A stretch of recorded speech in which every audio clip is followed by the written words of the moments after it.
start recording, start streaming. Gonna pop up here so I could see whether or not it's live with the lag and everything. What is Oda doing the cat thing?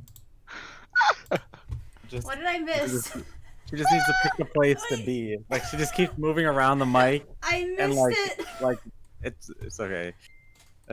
I'm so sad. It's not showing that. Oh, okay, yeah, we are live. Awesome, cool. What a fucking way to start. Hello, hello. I'm Casey James, PhD candidate at UWM, and this is Doctors and Dungeon Masters. What's up? I'm Layla Liebziller, PhD candidate at UWM Anthropology, and I play Ash, the Fighter Bard. I'm Eric Kirsting. I'm a PhD student at UW Milwaukee, and I play Nor. She crazy mad scientist. Yep, and then we did get a very recent follow. I'm not sure if they're watching, but thank you, Kamegameha. I love that so much. And then part of me, the what's it called? The sun's in my eyes, but I would like to read our Milwaukee land acknowledgement before we continue. We acknowledge that in Milwaukee we live and work on traditional Potawatomi, Ho-Chunk, and Menominee homelands along the southwest shores of Michigami, part of North America's largest system of freshwater lakes, where the Milwaukee, Menominee, and Kinnickinnic rivers meet, and the people of Wisconsin's sovereign Anishinaabe, Ho-Chunk, Menominee, Oneida, and Mohican nations remain present. So, Are you sure we're still live? Are we? It's showing us still live for me. Because I'm getting a video. Oh, never mind. Sorry. Don't scare me. I'm sorry. I'm kidding. My So, fault. I know it's been forever ago, but what happened last time on D&DMs? Light of your face. We made a deal with the devil. No. You made a deal with a devil. That wasn't really There a is a deal difference. very much. It was, as far as deals with the devil go, it was the most tame deal with the devil ever.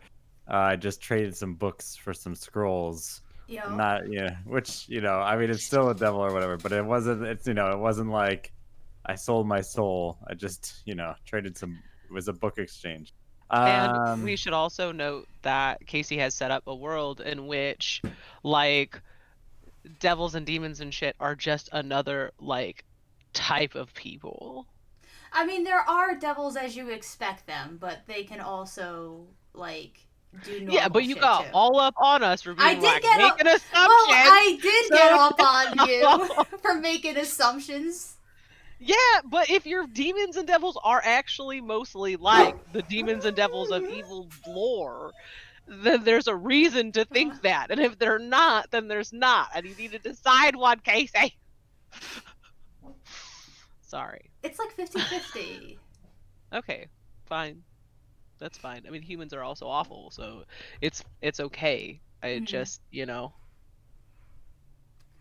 But yeah, so you did that. You got back to your home with your sweet, sweet new teleportation abilities. You got the really awesome table, which is really the most important. The most important thing. The table is the most important thing. It is the table that I want in my actual office in my real life. I know.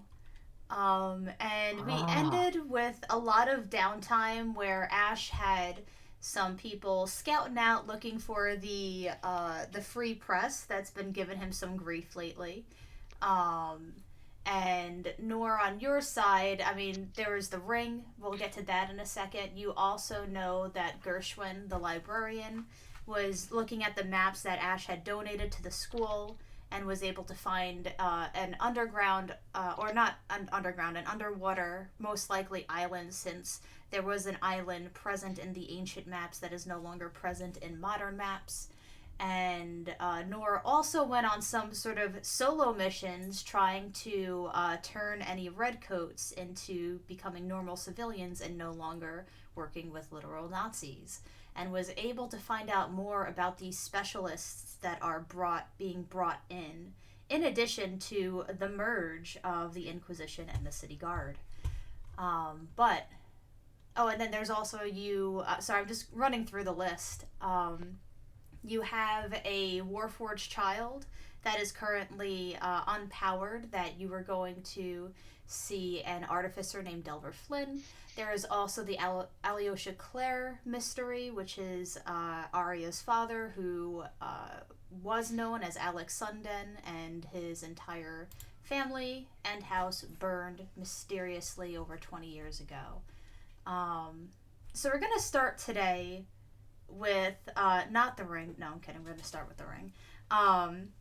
So Noor, you are in your mad scientist wizard's workshop, working hard trying to figure out how to make this greatest invisibility spell work. And just as you finally put it together, Faye comes walking in going, "I've got it!" Almost at the same time that you say something similar. What's up? So, I finally figured out a way to get you to do more fire spells.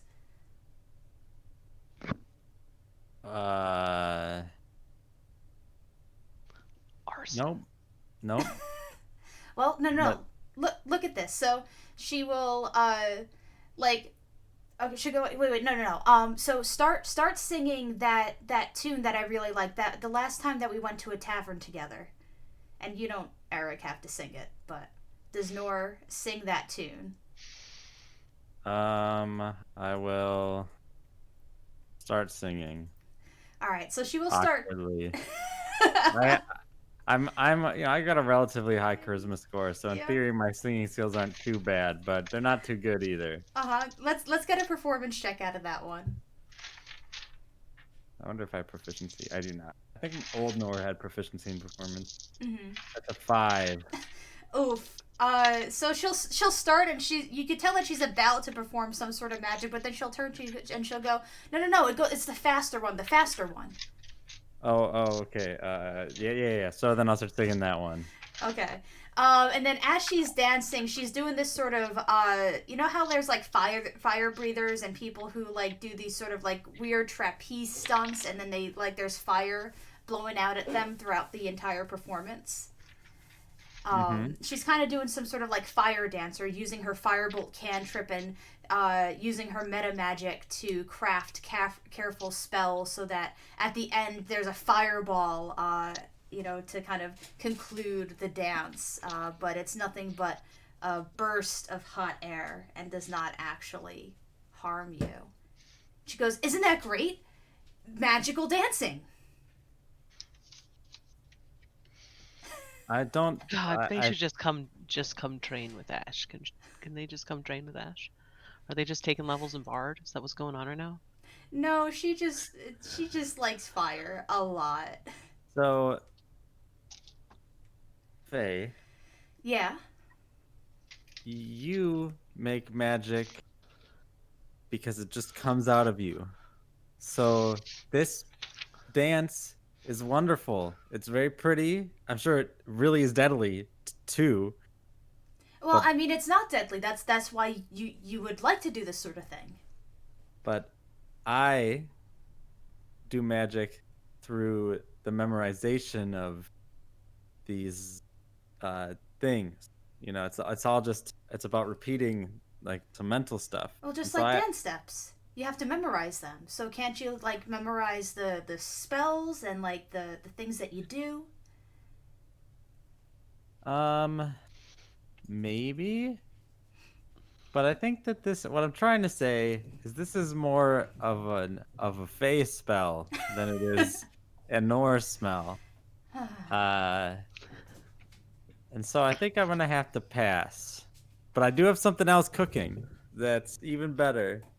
Better than fire dancing? I hardly can see how anything could be better than that. Well, you'll just have to wait and see. Oh yeah? More is it? importantly, just something that's more me. Well, I like anything that's more you. But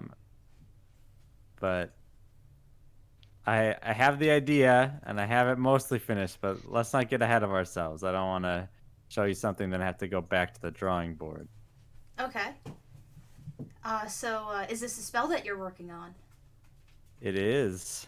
So, Have you told her anything about it, or have you kept it like totally like, oh no, it's going to be a grand reveal sort of She thing? would probably be able to guess that it's like an illusion spell Mm-hmm. because I'm an illusion wizard, you Yeah. know.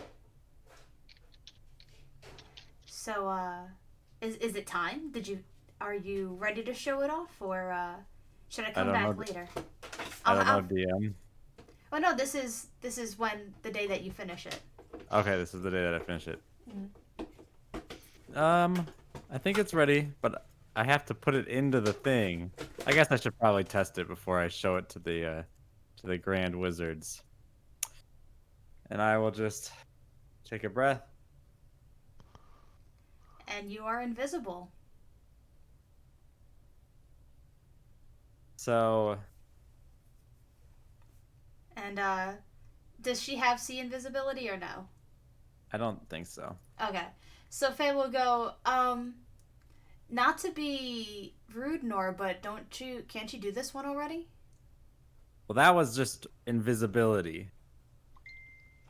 Right. And- There's the greater one where you could cast spells. So is this That one one's you shit. That one's so bad. You have to concentrate on that. So you can't be holding somebody in a force wall while you're greater invisible. Ugh. Greater, more like lesser invisibility compared to this, and I'm gonna force wall around her. And she'll look around and she'll start pretending to be a mime, almost immediately. And oh no, I am an inquisition who has been caught by Nor. I sure hope she does not stop me from doing evil for the rest of my days. Well, I don't stop. I just convince them to stop. They're the ones who do the stopping. But this is Nor's greatest invisibility. I am invisible for 24 hours. Well, I would like to see you sometimes. Is this gonna be like all day, all Yeah, invisible? you can see me, and I'll walk over and I'll drop the wall, and I'll grab onto her and I'll transfer the invisibility over to her. There, now you can see me. Oh, that's great. So and she clearly has not noticed that she is invisible yet. And she will go, so do you get to like turn it on and off all the time? And like, No, it's more like an infection. what do you mean? You pass it off to other people. Oh. And she'll kind of look over herself, and I'm sure that like when you're invisible, you could sort of see yourself, but you're sort of transparent. And she'll look down at herself, not that you could see, but then she'll look up and go, let's mess with Tenzin. Sure. And you can hear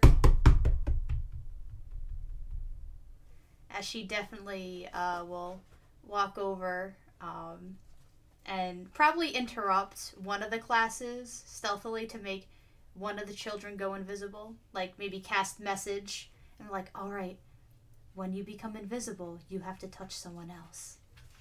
You know. And you are pretty confident that you did the thing. I will let you cast it for free into the ring, because I know Okay. that you only have one level 7 slot per day. So would you want to do that on your own, or would you wait to have other people around? I'll have Ash over when I do it. So you'll have, I guess, Hanai do a sending over to Ash. What would you want Hanai to communicate to Ash? I mean, I know sending. Oh, okay, then you could do it. So I'll just and sending is one of my default non-adventure. So I have just like the adventuring day Mhm. like spells I prepare, and then the non-adventuring because I have so many fucking spells now. Yo.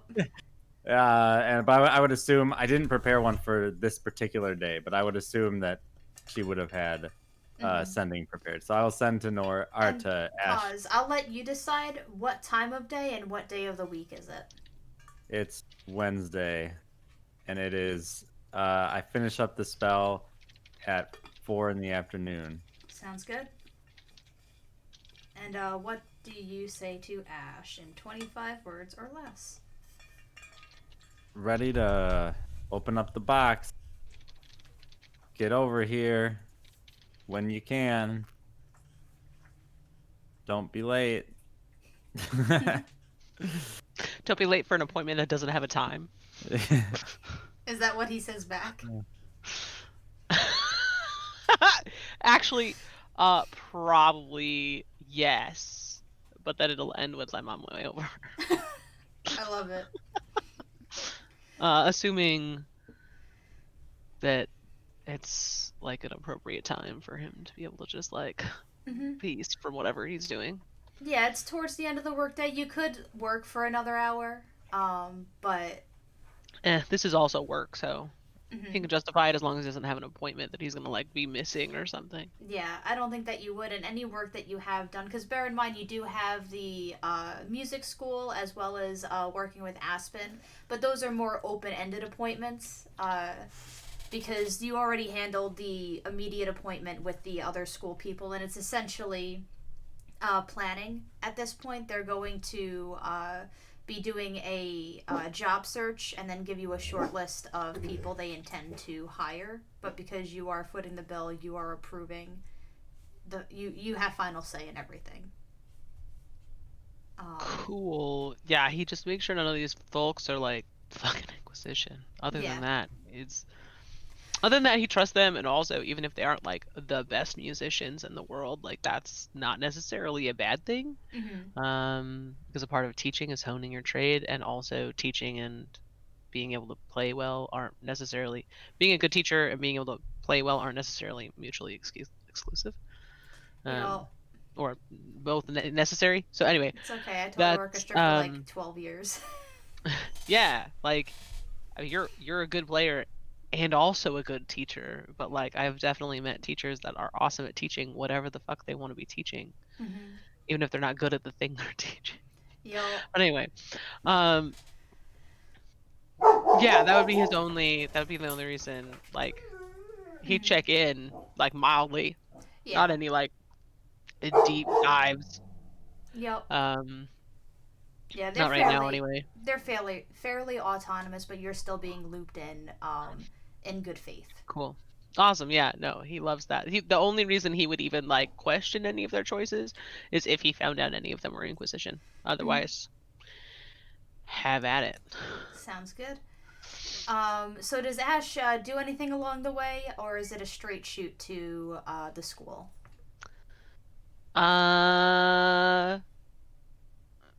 Nora seemed pretty excited / like now, so sounds good. He will just do that. Also, side quest we forgot to add. Yeah. Murking Lucky's parents. Well, that one I actually plan on addressing today. So perfect, lovely, love it. Gonna get that done. But yeah, so don't forget that one. I'm not adding it to the doc just yet. So. Have I done the thing with the Inquisitioners? Yes, this was done already. And I'm going to say that you told Ash that you found stuff out, but you haven't gone too into depth with it yet. All right. And secondary question: Where did I take them? To the east of Taizhou, a little further east than where you started. In the farmlands. East of Taizhou.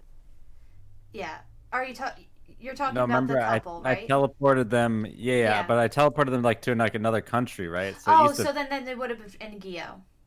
In Gyo. Right. I was thinking farmlands, and the eastern part of Taizhou does have farmlands, but yeah, no, Gyo would be where they would have been. I would like to get a keepsake from Gyo.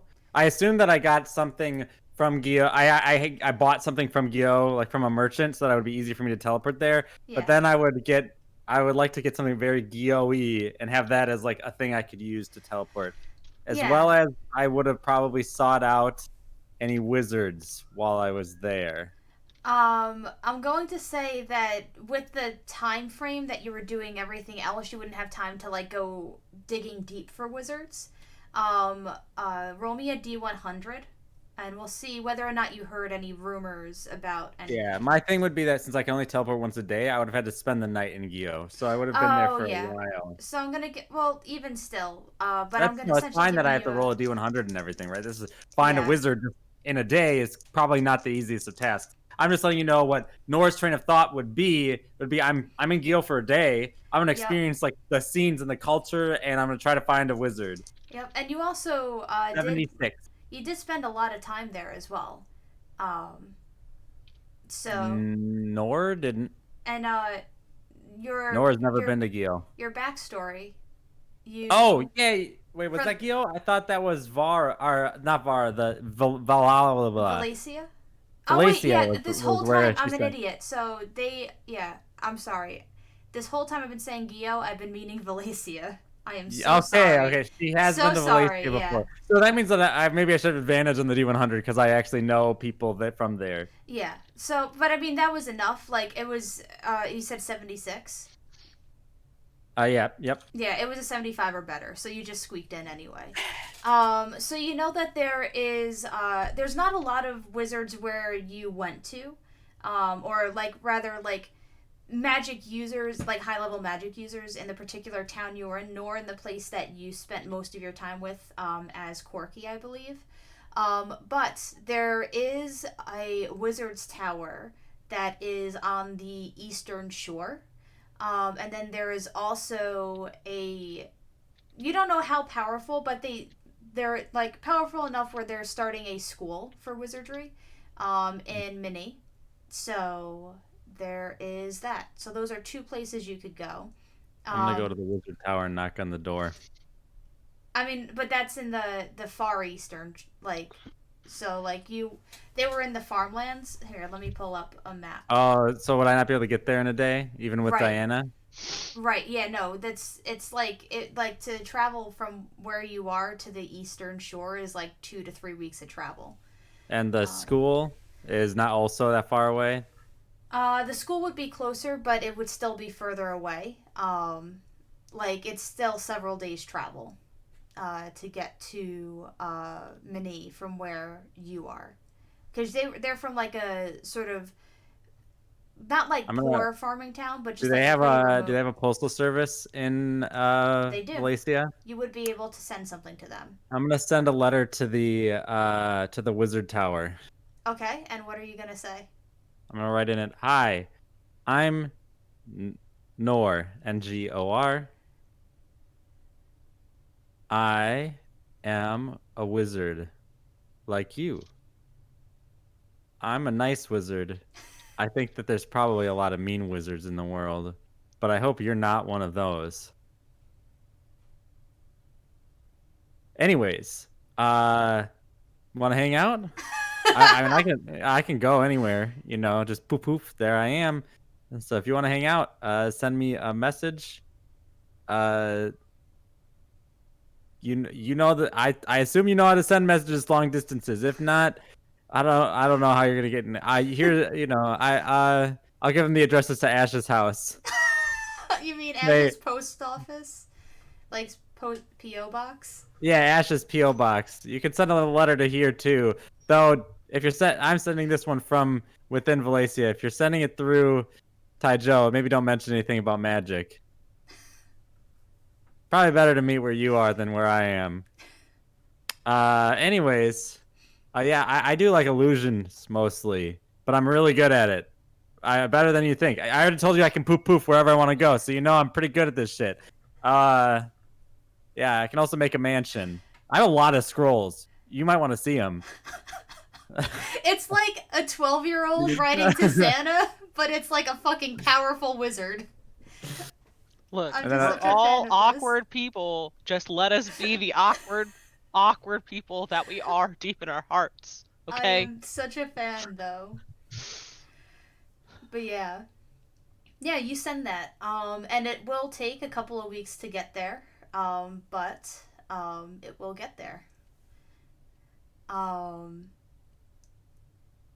And you also get a small gardening tool from the town that you visited as well. So that it would be Okay. very easy for you to teleport there in the future. All right. And then I teleport back, obviously. And now I'm back. And now we're back in present day. Which I'll let Ash know in character what I did. All right. So you go down to Nor's secret workshop. What do you two say? Hey, how's it going? Hi. Fine. Yourself? What's up? I Crack the am. code? I did. Well, I had already cracked the code.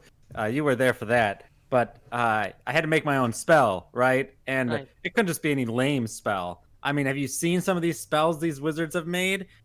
I mean, Lehman's Tiny Hut, it's kind of lame. That's a third level ritual spell. I don't know, Lehman. I know he's made other spells, but like, some of these spells, they're whatever. But my spell is amazing. Mordekainen's Magical Mansion. Now that's a spell, and this one I think is as good as that. So they better not reject me, because if they reject me, I don't know what I'll just destroy the ring. I don't dispel magic. I'm gonna turn on the light in my room. Mm-hmm. And I'm going to say that Faye, got the invisibility back on herself after messing around with Tenzin. And she's sitting there invisible in your room with y'all.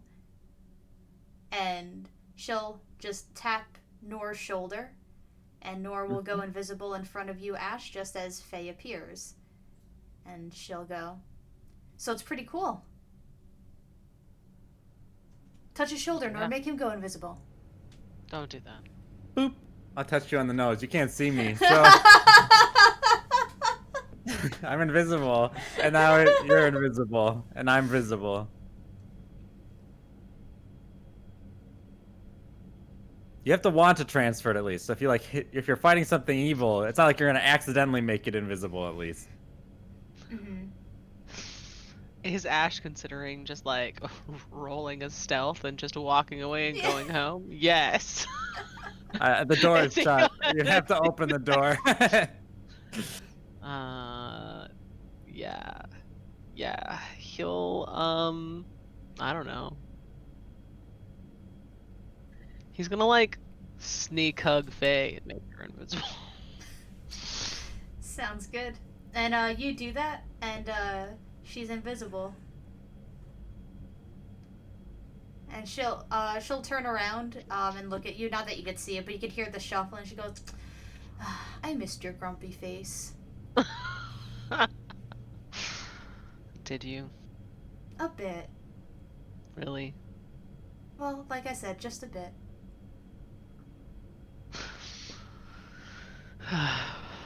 Oh, that's a good spell. How long does it last? 24 hours. Never tell the frat boys. Well, I think I'm the only person who can cast it, so we'll be okay.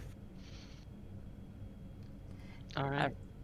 Oh yeah, I remember what I did to lock the orb. Is somebody with malleable illusions has to walk their illusion in a major illusion of a specific creature, right? Of like an A elf raven. into it. Was that? I forgot exactly what the lock. Nor remembers, of course. It was a raven. Raven. All right. Yep. All right. Oh, I need to get that scroll of Mirage Arcane into my system. But anyways, so let's go ahead and open up this thing. All right. So you crack open Lehman's secret chest, and pull out the ring again. And you are casting your new spell into it. Yes, I am. All right. So the ring lights up immediately, and similarly, there you didn't notice it before, but now that it has been imbued with a new spell, there's these little like arcane sigils that glow on it for just a moment, and then it settles down, and in its wake, it's kind of like when Gandalf puts the ring into the fire and it glows, the elven script glows, but then imagine the elven script remaining when it's no longer glowing, and that's kind of what the ring looks like now. And it's there, it's ready to go. Do you cast Identify on it? Okay, you put it on, absolutely. And you can feel, so you would you would either have to spend a short rest attuning to it or identify it to know its properties, but what you can just naturally feel is that it is bustling with energy, that it's alive and not alive at once. I'll cast Identify. All right. You cast While wearing it. Identify on it, and boy, am I excited to finally give this to you. I'm going to read it out loud, and I just put it in the DDM's chat. Ring of Wizards Past requires attunement by a spellcaster of level 13 or higher who has created an original spell. While wearing this ring, the wizard or spellcaster can expend charges using sorcery points and metamagic rules from the sorcerer class. Once expended, the charges will not begin to replenish until the ring is completely depleted, and it cannot be used again until all of the charges are replenished. The charges replenish at 1 charge per month. Alternatively, the wearer may expend all charges to enter an ultimate mode where they can access the spell slots and spells of all souls stored in the ring. This mode lasts for 30 minutes and cannot be ended early. At the end of entering this mode, the wizard will have level 5 exhaustion. A wizard can only enter this mode if all charges are present. Each charge is fueled by the power of a spellcaster's soul who has been fused with this ring. If you are dropped to 0 HP while in the ultimate mode, or while concentrating on a spell that is enhanced by the metamagic charges, your soul will be fused to the ring, and when you die, your soul will be stored in the ring. The ring presently has 104 charges and is fully charged. And it gets 1 charge per month. Right, so pretty much, like, the ultimate mode is Avatar State. You can only enter the Avatar State when it is fully charged. And it charges back at 1 charge per month, but it doesn't start charging back until everything is used. So you would essentially have to choose whether or not you want to use it for the metamagic options or using it as like the ultimate wizard mode. All right, well, I'm just going to use it for the metamagic. Probably, but that's okay. Yeah, but also bear in mind that Joe is going to want to know what's up, so you're going to have to talk to her if you want to keep that. And then also, if you are concentrating on a spell that is being enhanced by the metamagic options and you are dropped to 0 HP, your soul will be fused with this ring when you die. Yep, that makes sense. Yep. Wow. You hear Nora just say, What is it? What does it do? well, it's a ring. Yeah, I can see that. And it's kind of funny, but basically it's got a lot of this energy that can be drained from it, and that I can pull from that energy to do. Have you seen when Faye casts like a spell, like a fireball, and it explodes over you, and you aren't hurt because she protected you? Yes. I can do stuff like that, where like I can subtly sculpt my spells in new ways with these charges. With the energy that's within. There's also this, I feel like there's this weird thing I could do with it where I could become like basically God for 30 minutes. But I don't think I want to do that. It sounds scary. And if I cast a single spell ever and sculpt it with the energy from the ring, that turns off. So I probably won't ever do that anyways. Mm-hmm. Also, it steals my soul if I'm wearing it and I die. Well, Joe will be happy. It'll be a good tool. Yeah. We'll see. I guess I'm gonna have to talk to Joe because I don't think Joe is gonna have much of a use for this.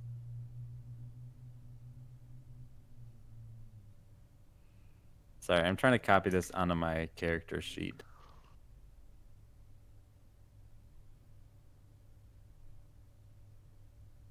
There we go. Okay. Maybe we should go talk to Joe. But first, how are you doing? It's been a little bit of a time since we talked.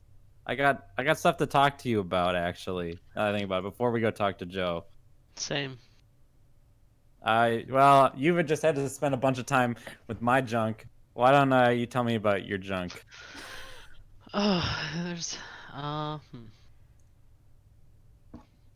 there's not a ton to say. I found an artificer for the child Warforged. Okay. And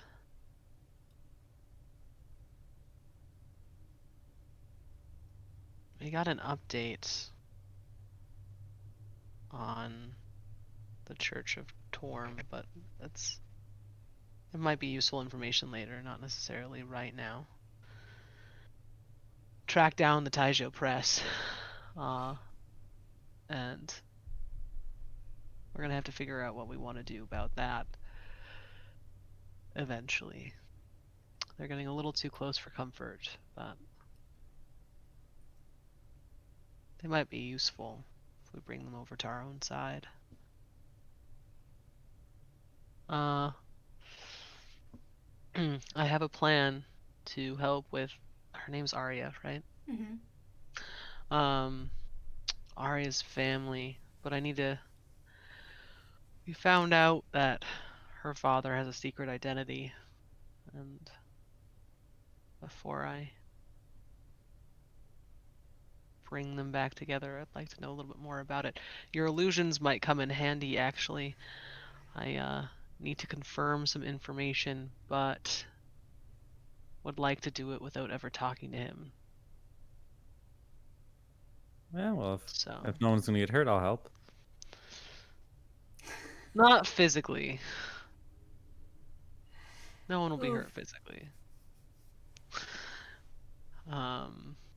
My thought right now is I'd like to get a blind read to see if the name, his original, what we believe to be his original name, is his original name. And in order to do that, what I'd like is to follow him down a street while I'm on the opposite. You follow him down a street while I'm on the opposite side. You cast teeny tiny itsy bitsy illusion magic to make it smell like something is burning around him and a whisper of his original name. Oof. because Ouch. because I believe that will give me the information I need. I'm sorry. This is Ash's brain, okay? This is the way Ash works. Lord. I can do What? that. It's what, Casey? What? I can do What? It's okay. Totally fine. We need to confirm. No, that's fine. Which one are you doing first? Or do you plan on That's doing not first? necessarily right now. It's just Yeah. Ash is just updating on the things, Mhm. things that Nor does not know yet. Right. So those I believe are all of my things. Oh, Lucky and River are getting married, and you will be getting an invitation at some point, Sounds good. or potentially like 20. But we'll see. If the kids want to come. Oh yeah. Oh, that's what you meant. I thought maybe. I thought you meant, that I would just get 20 because I'm so special. But I guess that makes sense too. I do share an address with a lot of children. You share an address with a lot of people. Full stop. Most of them are children. I'm joking.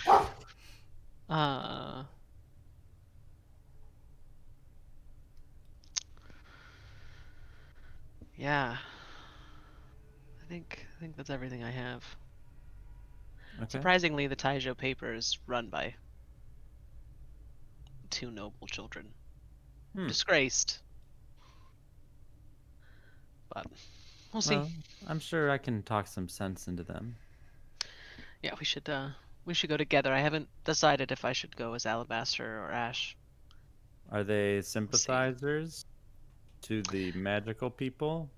Yes. The Taijo Press is that underground newspaper that's been The Taijo Free printing. Press. Yeah. I think Eric knew, but I just wanted Nor to for sure know. Yeah, for sure. Yeah, they so they are down that this is. It shouldn't be too much for me to convince them that I'm a magical person and I think you're cool. Yeah. Well, But they need I've to been stop. kind of. Oh, yeah, they do need to stop. One way or another, they need to stop getting too close to me and my connections. Take it from the Otherwise, person who lives in illusions. Transparency is the best option.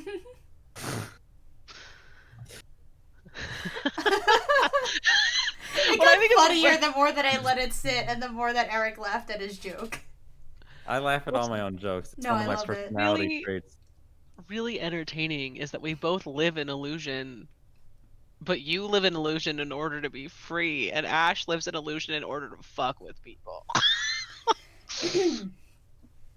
Yo, So, don't get angry. I trailed this Inquisition guy. I was scrying on him, and he was fighting with his wife, and his wife was really unhappy. She wanted him to leave the Crimson Scale. the Crimson Scale. The Crimson Scale. Sorry, that's the big bad in the campaign I DM for, Yo. the Inquisition. But he, he was like, no, not having it. So I went and I kind of butter talked her at a bar and convinced her to try to convince her husband to leave. And she did it. And then I erased his memory of me, and because he wanted me to. And then I teleported them to Valencia. But I also got the deets on what's been going on, because there's been some shit going on. Why would I be angry? Oh, because you guys are all about killing them, and I'm just all about rehabilitation. Look, no matter how So- we take care of the Inquisition, as long as they're taken care of, I don't care. So, as we've always known this, something along the lines to this to be the case, but I was able to confirm that there are 9 generals, and if we were to, they are the ones that report directly to whoever the top is. I don't know. I know even my guy didn't know who the top was.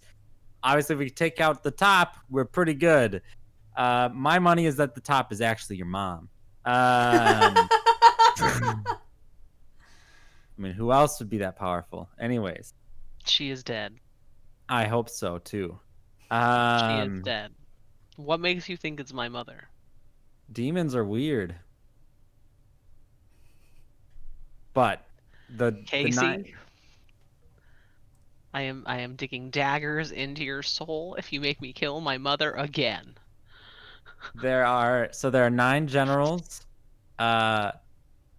Blaris, Guard, Vortas, Pryden, Talotak, Adax, Kobarax, Tasari, Onyx. Those are. There's no and at the end, so there's supposed to be an and between 2 of those words. Sorry. Guard and Blaris live in Taizhou. You mean like the city, right? Taizhou City most of the time. But all the generals come together for a yearly war meeting in mid-March. That's like 6 months away. 3/9, yeah. It's mid-September now. Though the guy said that we couldn't do it, but I mean, who's ever stopped us before? But anyways, so Literally we got, no one. yeah. We got that. We got that. That kind of, that's a thing. I mean, we have a new devil friend. Maybe he can help us. Anyways, so there's that. There's these 9 generals, and I have some other families who are also probably want to get out. And I'm trying to just kind of work underneath the scenes and just keep getting people out of the Inquisition while getting some information. Because like I'm teleporting them to like a whole new country, witness protection program, the whole 9 yards, right? This teleportation stuff is amazing. Also, I sent a letter to a wizard in Valencia. I don't know what's his deal. He hasn't messaged me back. I'm gonna probably go knock on his door one of these days. But we got to start getting powerful people together. That's my mindset. But mostly powerful wizards, because I can at least know how they think. I don't know how other people think. I don't even know how I think. Anyways, there's also they brought in some people to start rooting out you and Joe and all of your little minions. All right. And these people they just refer to as the specialists, and they're bad news. One of them I'm going to be meeting with soon. You don't For the have to purpose of- come. I think I can get him to be a good guy. I'm just imagining Ash's face at that. This is Ash's face. This is Ash's face right now. So well let me explain. He's somebody I know, okay? He was a guard back when I was imprisoned in the early days after the comet hit. Or the meteorite. What do we call it? The meteor? The meteor, yeah. After the meteor, comet, meteorite, whatever. After the meteor hit, he was one of the guards, and he really doesn't like me. And that's why he'll learn to like me, because you got to start somewhere. Anyways, these specialists are bad news, and I'm trying to get more information on where they are and stuff like that so we can neutralize them. I'm just like, I'm thinking like we live in a whole world. I heard from a little bird told me the world's round. There's probably places on the other side of the ocean. And if I just grab one of them and teleport them away to the other side of the world and then teleport back, well, that's one specialist down. And I didn't kill him. He's just, in a new city. Maybe they speak the language that we speak. I don't know. But there's A-Word, the specialist in torture. Doesn't sound very nice. Cathal is a specialist in archives. Sounds pretty reasonable. I like archives. Aaron, the specialist in infiltration. Maybe we might see him today when we go see Joe, if he's that good at infiltration. Edith, specialist in language. It can't be that bad. I mean, I only know like 2 languages. But hey, Lumiere, now that's my guy. That's the guy I know. He's a specialist in insight. He can just like see into your soul, maybe. Also, it seems like all these specialists, if you try to scry on them, they know that you're scrying on them. So it's kind of hard to get a beat on where they are, which is why we kind of need to do it the old-fashioned word-of-mouth way rather than the magical, like, I know some people. We got Reading, who's This a is what the specialist. Free Press is going to be for right here. This is what they're going to be for. But anyway. We got Reading, who's a specialist in weaponry, and Siege, who is an unknown specialty, probably like maybe specialty in kindness, perhaps. Welcoming committee specialist. Why not? Nor. Yes. Those are just Well, nine okay, different flavors of Nazi. wait. What was the first one called? What was his name? The torture guy? Yeah, that guy doesn't sound like good news. No. But what was his name? Leia can't remember. A-Word. I'm gonna let you in on a secret. A-Word is their welcoming committee. Well, that's obviously not good. But I already know A-Word. I was tortured by somebody. Though. That means you need to be extra careful. You do know that, right? Yep. But Now I'm gonna have to do something to prove that I'm not against the Inquisition, and it's not gonna be pretty. wait, prove that you're not against the Inquisition? Alabaster Crane. Oh, needs to be yeah. seen as a member The not you version of you. supporting the Inquisition, because otherwise everyone is in danger. So Also, if we can find Guard or Blairus, that would be really big. Those are the generals, right? They're above the specialists. But I'm hoping that nobody has to get hurt. If we just get them all, I mean, there's 7 of them. I can teleport 7 people at a time. Well, actually, I would want to teleport them to different places because I couldn't bring all 7 of these specialists just to one place because then there would just start a new Inquisition there. Oh man. Well, you know what I mean. We just gotta get them out. That's all we gotta do. Just get them out, modify their memories, and then they live happily ever after, and so do we. nor I will let you do what you do as long as you let me do what I do, and not I don't all need of to them hear are about not it. alive. I think see, hear, speak. You know. Beautiful. All right. Are we gonna go talk to Joe? Or are we gonna go talk to the Free Press?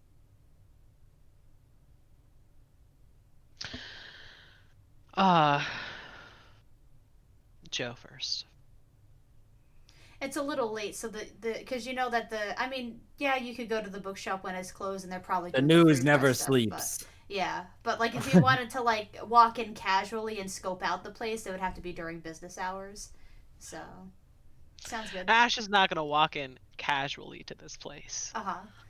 When Ash That's shows up, it's gonna be like he's using that invisibility spell that Nor has to just like appear. Like they're gonna say something, being like, "We should do this story," and Ash will just appear and be like, or Alabaster will appear and be like, actually, I think this would be better. Just like that, just like right into the conversation. That might actually be his plan now. uh huh. Yeah, that might Well, actually be his plan Not now. creepy at all. What? Look, Alabaster Crane is creepy as fuck. Okay, like he is a creepy, creepy person. Creepy fucking person. yep. So, y'all head over to Joe's. Now, here's the thing. Do you give any heads up to Gregory or Tomas that you are not going to be around, or? Yeah, so I kind of, this is how I imagine like a normal day is that like between Tomas and Alabaster, Ash, they just kind of like send sendings to each other, being like Oh yeah, they plans. have because you have the sending stones. So then Yeah. yeah, Yeah, I you'd mean, be and able to Ash would communicate. use his spell slots to just be like, going here, gonna be late, doing that stuff. Like I can in character, like in game, like say that I'm doing that, but like in my brain, like headcanon, that's just kind of Yeah. So what then when you she send does. to let Tomas and Gregory know that you're going to be back late, it's pretty much yep, okay. Tomas has something to show you, and then also says that Lucky's parents stopped by looking for you. Oh, good. I forgot I laid that trap. You did. Um, Whoops. yep. Shit that I forget I do But yeah, in my real life. It's fine. y'all head over to the Five Fingers.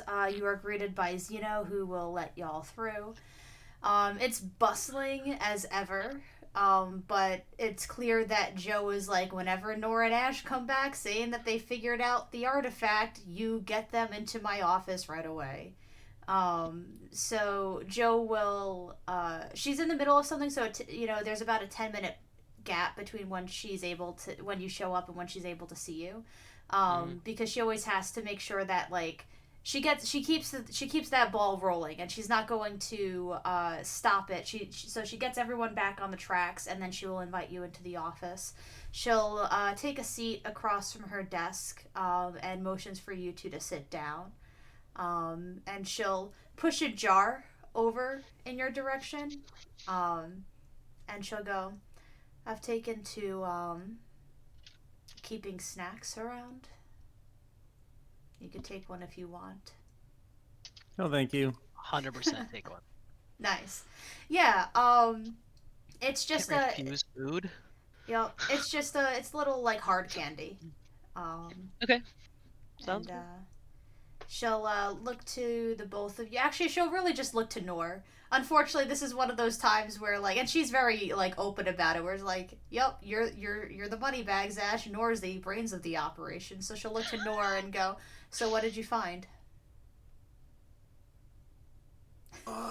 So, how much to buy whatever I found from you? Depends on what it was. What is it? Well, it's this ring.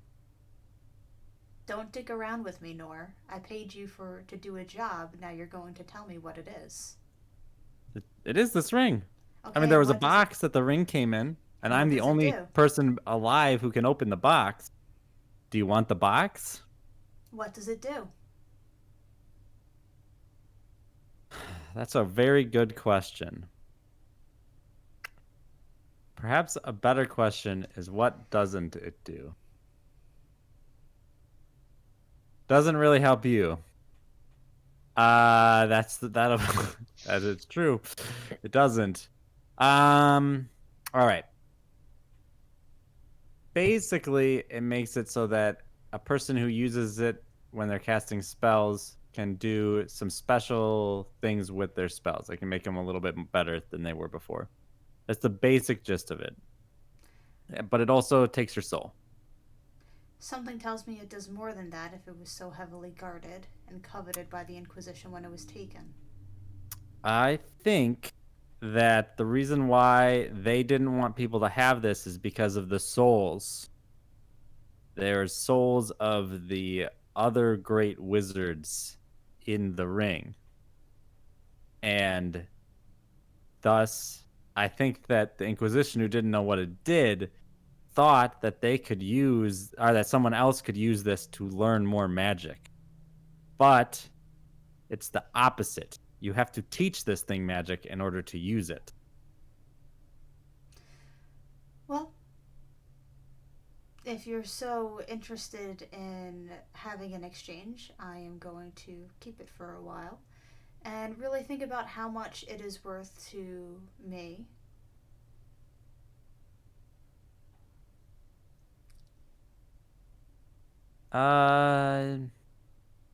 Nope.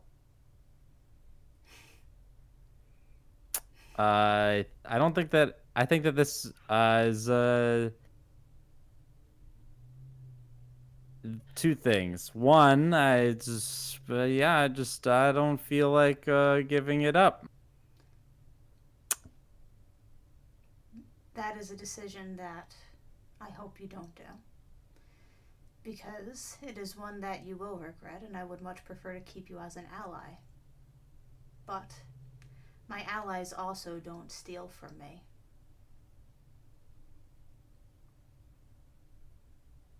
I wouldn't really call it stealing. It is theft. You retrieved it for me. I paid you to retrieve it for me.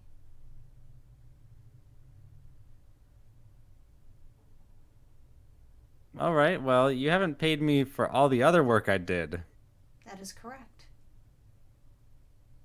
What would you like to be paid for that? The ring sounds like a good payment. That is not it. Well, it only took me about 2 months of labor. Labor that probably I would gather 3 people in the world are able to do. Traveling and risking my life. Making a deal with the devil in order to get the proper components in order for opening up the original box.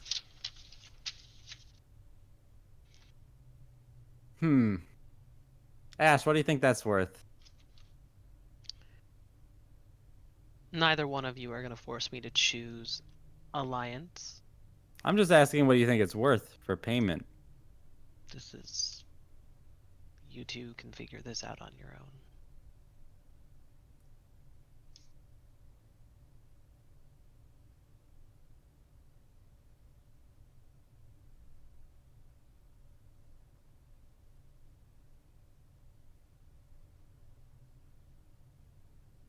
All right, Joe. I will bring it back tomorrow in its original casing and give it to you. I'm smarter than that. I'm doing this for your own good. If you have somebody put this ring on or try to mess with it, they could seriously be hurt or die. I understand that. You obfuscating the information that you found does not help me. You've only told me I know that there is stuff that you're hiding. You're not a good liar, Nor. Eric is not hiding anything. She knows that like Nor is like, so you didn't like give her the full information about it. She can tell that like I am You're- not intending to not give her the whole information about it. Is she assuming that then? Are you saying that Like, she's assuming whether or Yeah, not Nor because has like like I've she tried to feels, be yeah. forthright. She Remember, feels Nora that is all about Nora's- transparency. So like I am trying to But be. you're underselling, like, whether you know it or not, you're underselling what this ring is able to do. You didn't talk about, like, the great power that it has. You're not helping her understand how it works. Okay, I'm not. You know, I don't that sort mean. of- I'm yeah. not meaning to not to do that. Okay. So Okay. I will explain further. So if you give the whole kit and you don't have to say it, but if you explain the whole kit and caboodle, then it'll be a different conversation. I will explain the whole kit and caboodle, including the fact that you can't even use this ring properly unless you are a like level 13 spellcaster who has made their own magic and has given it as a gift to the ring, right? Sold a little piece of their Okay. soul to it, right? And that's, so like, it's not like I don't think she has anyone in her employ who can even wear this ring without like presumably it would seriously harm or kill and take the Right. soul of the person who tried to use it without, giving the proper gift first. But I'm not trying to obfuscate. I'm just Okay, trying I to thought roleplay that- being mad, like I being a little thought that little you were. tweaked. I was trying to roleplay being tweaked in the head a little bit, right? Got it. And maybe not trying to withhold information in the sense of like I'm trying to undersell it so you give it to me, but more of like I am trying to talk about how this ring works in a way that helps you understand that it's like really dangerous. Mhm. Like that was more my goal. I do have spellcasters of similar ability in my arsenal of people. Not immediately here, but I have allies. I think an appropriate payment will be we split the charges. You take the first half of the charges as you wish, and we take the rest of it when we are in need of using it. I know that you're not the kind to harm others, but there will very likely be a war in this city, and I want that ring in my possession when that day comes.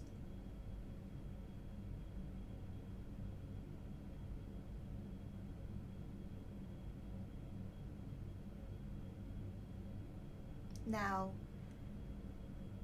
if that day comes and we find that you having it in your possession will be the most beneficial thing for the city, then I'm not inclined to take it from you. But I agree that while it is tempting to use it at its full capacity to demolish the Inquisition in one fell swoop, I also know that it has a horrible tendency and ability to backfire.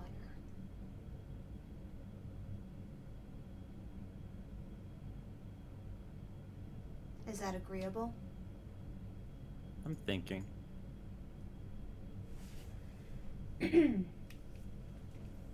So long story short, there might be others that can wield the ring.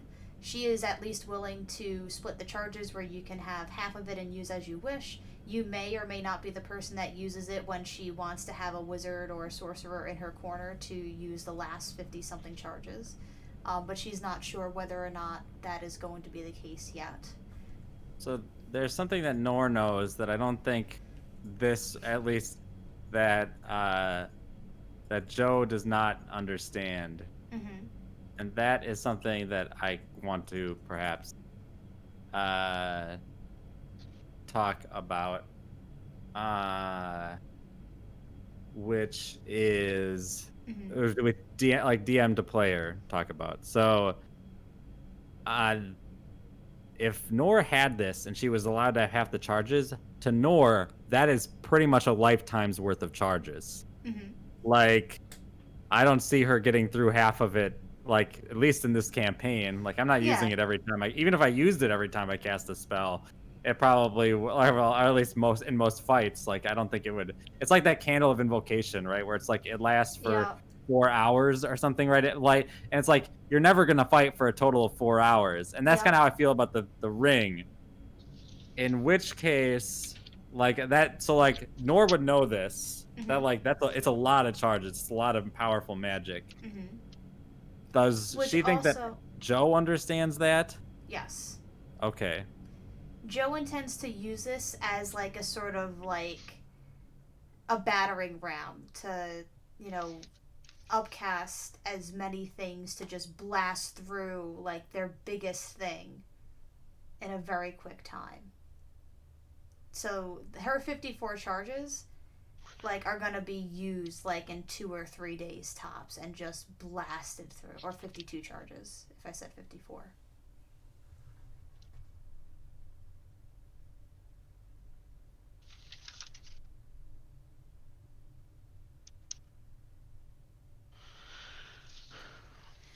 There's a couple other things that Okay. you should be aware of.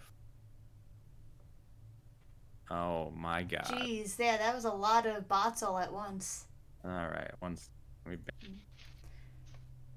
And from what you tell me, it takes quite some time to recharge. not in our lifetimes. It'll be like 10 years ish, I think. It's But 100 months. oh yeah, but it's only once they're all gone, right? So Right. that's why I said not in our lifetimes. Like if we are if I don't if If Nora you're- doesn't think that it Mhm. can be used in our lifetimes, Yeah. then yeah. But Joe will pretty much go every time it recharges. Same deal. 52 to you and 52 to us.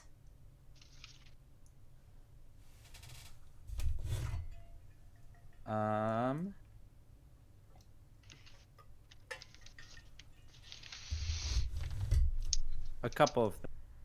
One, Mm-hmm. in the city in 6 months, all of the generals of the Inquisition will be in the city. And For a she meeting. like kind of blinking eye gif does that. She goes, okay. Tell me more. I was able to get a turncoat, and in exchange for protection, I got him out of this. I smuggled him out of the country. Speaking of smuggling, if you need to smuggle people out of Taizhou, I'm your girl. That is good to know. Sorry, what was that? That is good to know.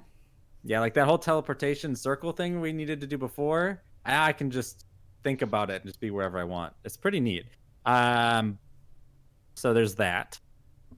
And so that is something that we maybe want to start preparing for.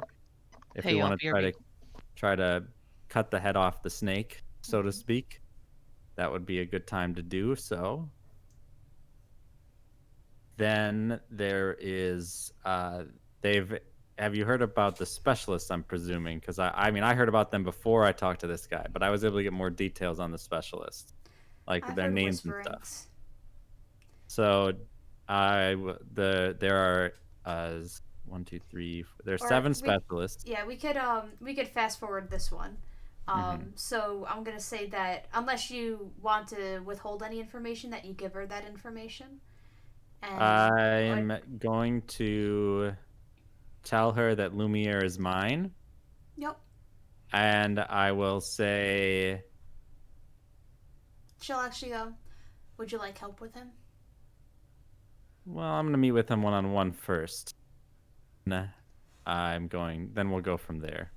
And then DM's forgetting. Did you already arrange that, or is that just like your goal and you I haven't? wanted to arrange it for this session. When we talked last, you said that was something you wanted to do in session, so I presumed we would do Right. it in this.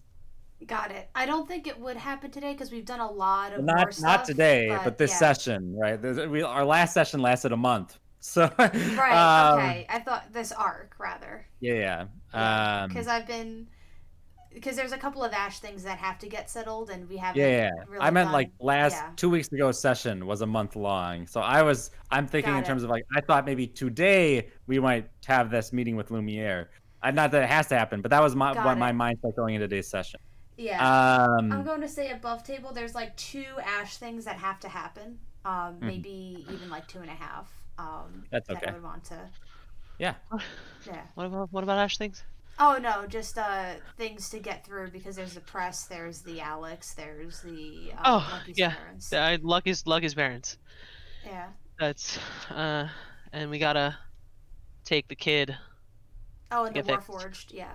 Yeah, because like that's more of like just like, I mean, there's some like, gotta have a conversation with you. Are you cool before I like lift up this thing and then tell you to fucking do this? Yep. But, um, Cool. that's more of like a drop off thing. Like to Ash, it's like a drop off bit. Like, Hmm. gonna put this bit in a cart and like take it over. So Uh, just to wrap up the scene with Joe, yeah. Sorry. she will I look have over to to keep Nor. deal making. I'm not done. Oh, okay. I haven't Um, agreed to the deal. I'm gonna oh, spice it right, up right, right. for Nora a little bit more, and then I'll be Totally done. fine. I'll speed up though. So you're gonna want to be on the lookout for Aaron, the specialist in infiltration. They might already know about you guys and be working towards getting in here. So be careful, please. And I would give Joe the names of the other two families who are looking to get out. Hmm. And I would just say, if you could like keep someone just stationed, yeah, like just like like an urchin or whatever, who's just kind of like keeping a lookout for like any real, if there's like Yep. suddenly a lot of Inquisition activity there before I can get them out, Nora would want to know so she could try to save those people.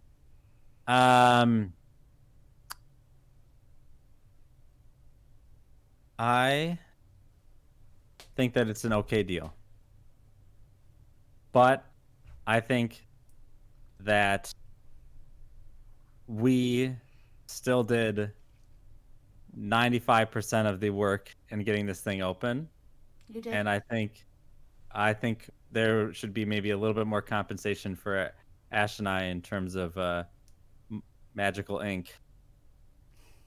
How much do you want? Ash, how much do I want? I mean gold, obviously, but Yeah. Okay, so I have a Leia question. Hmm.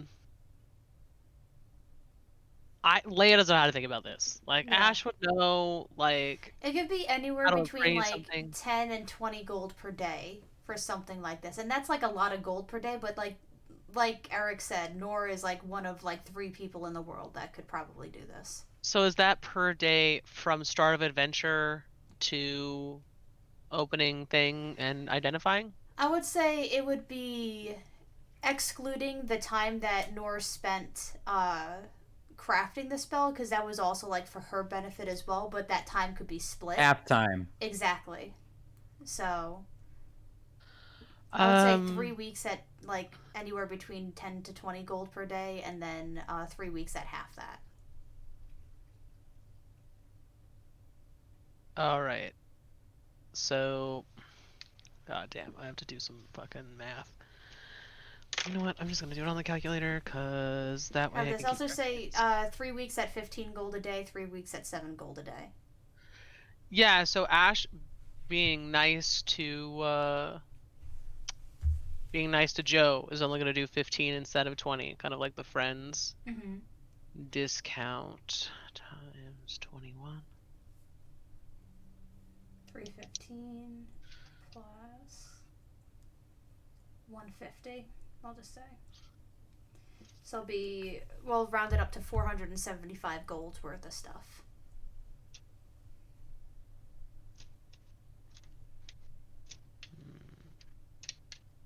So is that So the the other total? thing Okay, go is ahead. that we are providing an item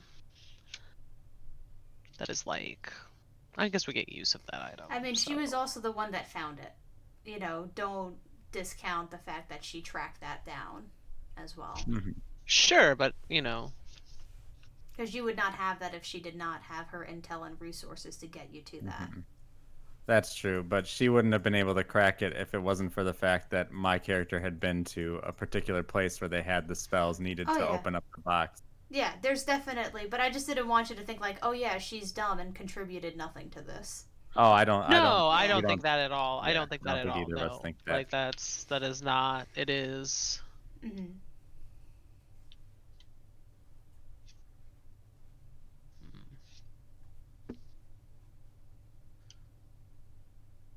And she'll look at Nora and go, 500 gold flat, I think. For each or for Total. Unless, Kelly, you're talking about 15 to 20 per person. for So it that would have time. been You're talking about 15 to 20. Ash would have gotten 15 gold per the adventuring day, but he would not get the time that Nor spent. So you would get that Okay. like 315. So, yeah, cool. So then then what he'll say is 750. Rewind. 750 flat for both, with Nor taking the majority. I'm fine with that. Okay. And of course, all the uses of the ring and all of that you've already discussed. Of course. And you will have my people stationed at the addresses that you asked for. And I will dismiss them when you let me know they should be dismissed. Yeah, they'll probably know. Because the people they're trailing will be gone. But I will. I'm gonna think hard about the upcoming general meeting and this ring and what it might play into such things. Well, that might be a day that I want it. No, what I'm trying to say is I might not use it until then. And then I might go God mode for you. Oh. Because I don't think anyone else should try to do something Stating like that. contractually that anytime you would like to use all 104, that it would have to be at an agreed upon time between both parties. And that's why he's a politician. Yes. And that's actually like something that Joe would consider using it for, but she also with great caution. And she's also not going to throw you to the wolves either. This is something that we will discuss when we know more Who information. lives in the about Wizard it. Tower in Valacia on the west coast? Do I look like someone who I thought you'd know. You said you had wizards in your employ. I thought that guy might be one of them. I do, but not that far out. All right, sounds good. See you later. Bye. Always a pleasure.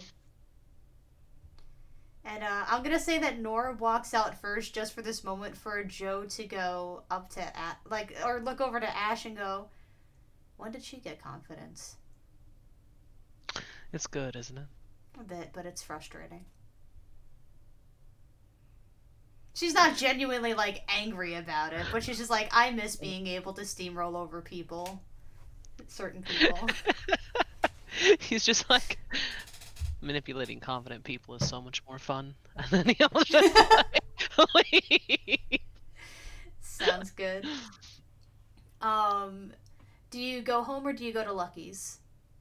Or Lucky's parents?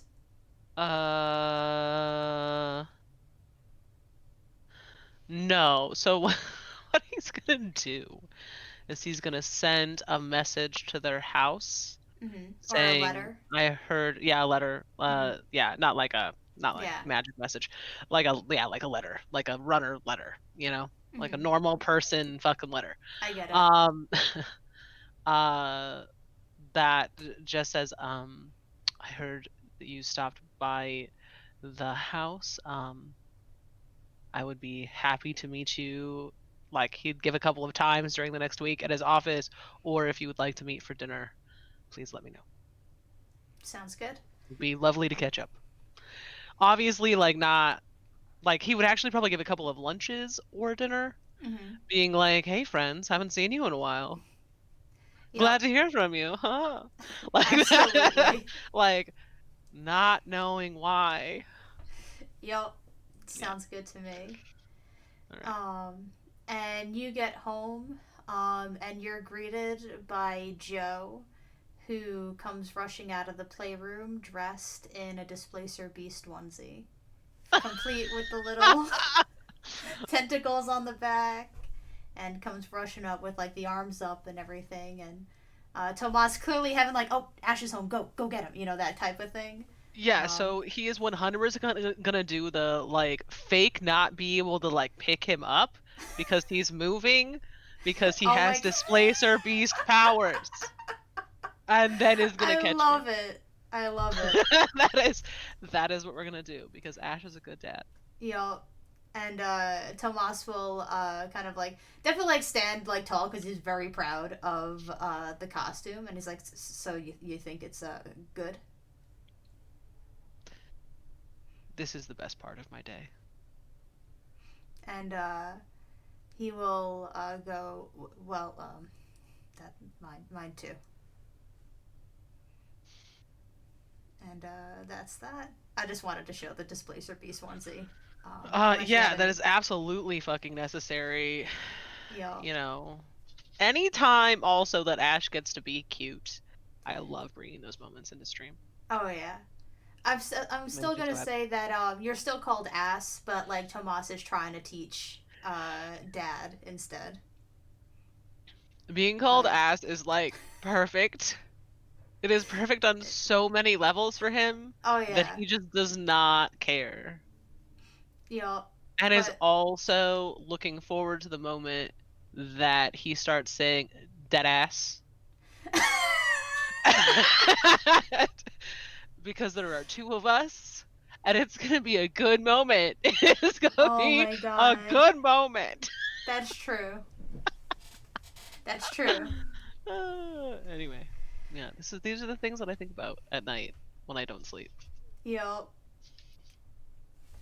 So let us do the bookstore thing. We'll save the Alex Sundin thing because we have about an hour or God. Yeah, we do have about an hour. Can we? Mhm. Is the dude who does the tinkering open at night, or is he like a Oh, business day kind of person? he works he lives and works at his workshop. So you could stop Okay. by. Would you want to stop Yeah. by with Nor Yeah. or Yeah. Yes. Like on the way to the newspaper, folks. okay. He just wants to like stop by and be like, "Hey, blah blah blah blah blah Okay. So is this blah." all the same evening or are you doing this the next evening? So this would. Okay. So this is my question. He's been Mhm. having people kind of sitting on the newspaper for a while, meaning he kind of has a sense of when they're like meeting late at night to do their newspaper shit. Okay. Would tonight be a night that they're doing that? I mean, they do it every night. Okay. Every night they get together. The bookstore closes at around 6 or 7 p.m. They all go out to dinner and then they meet at 8 o'clock or, something like that. So And it could what? be any time. It'd be too late today to go to the bookstore because it's So around 10 at this point. yeah, he doesn't want to go to the bookstore, but he does 100% want to be like, make me invisible, make me invisible, make me invisible, and then just like show up But what I'm saying is they there. may or may not be still meeting at this time of night. You could I definitely can go just to cast a Delver. level. I can cast a level 2 invisibility on you. It lasts for like an hour, and then you can just drop it whenever I want. It's not Nora's Um, greatest invisibility, unless I guess it's the same day, right? Yeah, so you wouldn't be Oh able no, to. it's Oh, not the same day. So then I do have the spell slot. But I'll just do regular invisibility though. well, we're okay, so it's still too in the late for them evening. to be meeting now. Then he would do the newspaper stuff tomorrow Yeah. and go stop by the workshop. As long as he doesn't feel like he's inconveniencing this guy, he would go tonight. Nah. So you and Nor, after leaving Joe's, will go to Delver's. He's in the sort of like middle classy area of Taizhou. Are we bringing And the kid? are you? Or are you just I'm, scoping it Which out right kid? now? The I'm Warforged. asking. Uh, Ash is pretty sure that this is where he wants to drop this kid, so he's probably bring the kid with him. Okay. Okay. So then, Nor, do you go back to your place and grab the manual? Yeah, but we also have to grab the kid. Right, but what I'm saying is, the kid is at Ash's place. The Oh, thing's at I your thought they were place. at So, our place for some reason. Yeah. yeah. We'll go. I'll go back to my place. I'll meet Ash at Oh yeah, Ash's and place. every day, like just I'm sure that Ash does stuff as well, but Tomas is definitely like tucking them in every night. Asking Giles like, oh, am I like there's a bit of rust? How do I clean the rust off? And just kind of like doing his best to keep them comfortable. Hmm. Um, and Nor, when you go looking for the what was I gonna say? The the manual. the manual, you see a second book sitting on top of it with a little note from Gershwin, saying, "I translated it for you. Thought it would be helpful." Well, thank you, Gershwin. And I then, say out loud, yep, but I was saying Gershwin's not it's there. the note read in his voice. I Sorry. will. I will thank them in person, out of care or out of Yeah. game. At some point, just to be clear that Yep. Nora's grateful for this. Yep. And you meet up at Delver's workshop.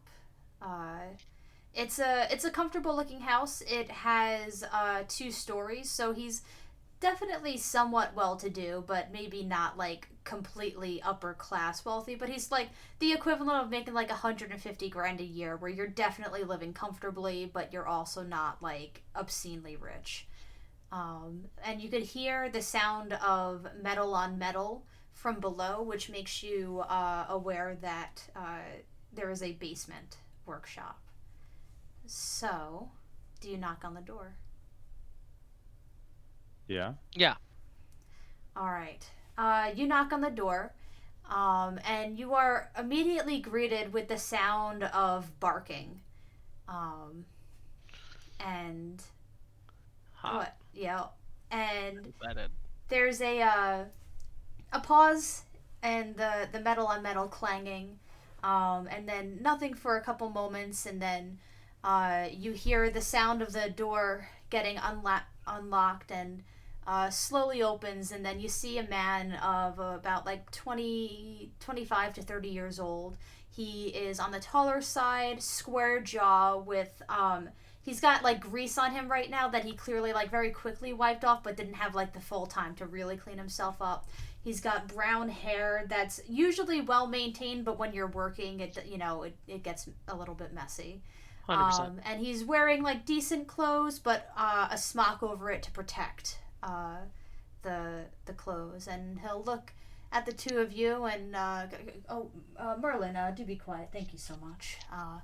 Hello. What can I do for you two? So he's dressed as Ash, not as Alabaster, obviously. And he says, I have heard throughout the city that you are the craftsman I should speak to for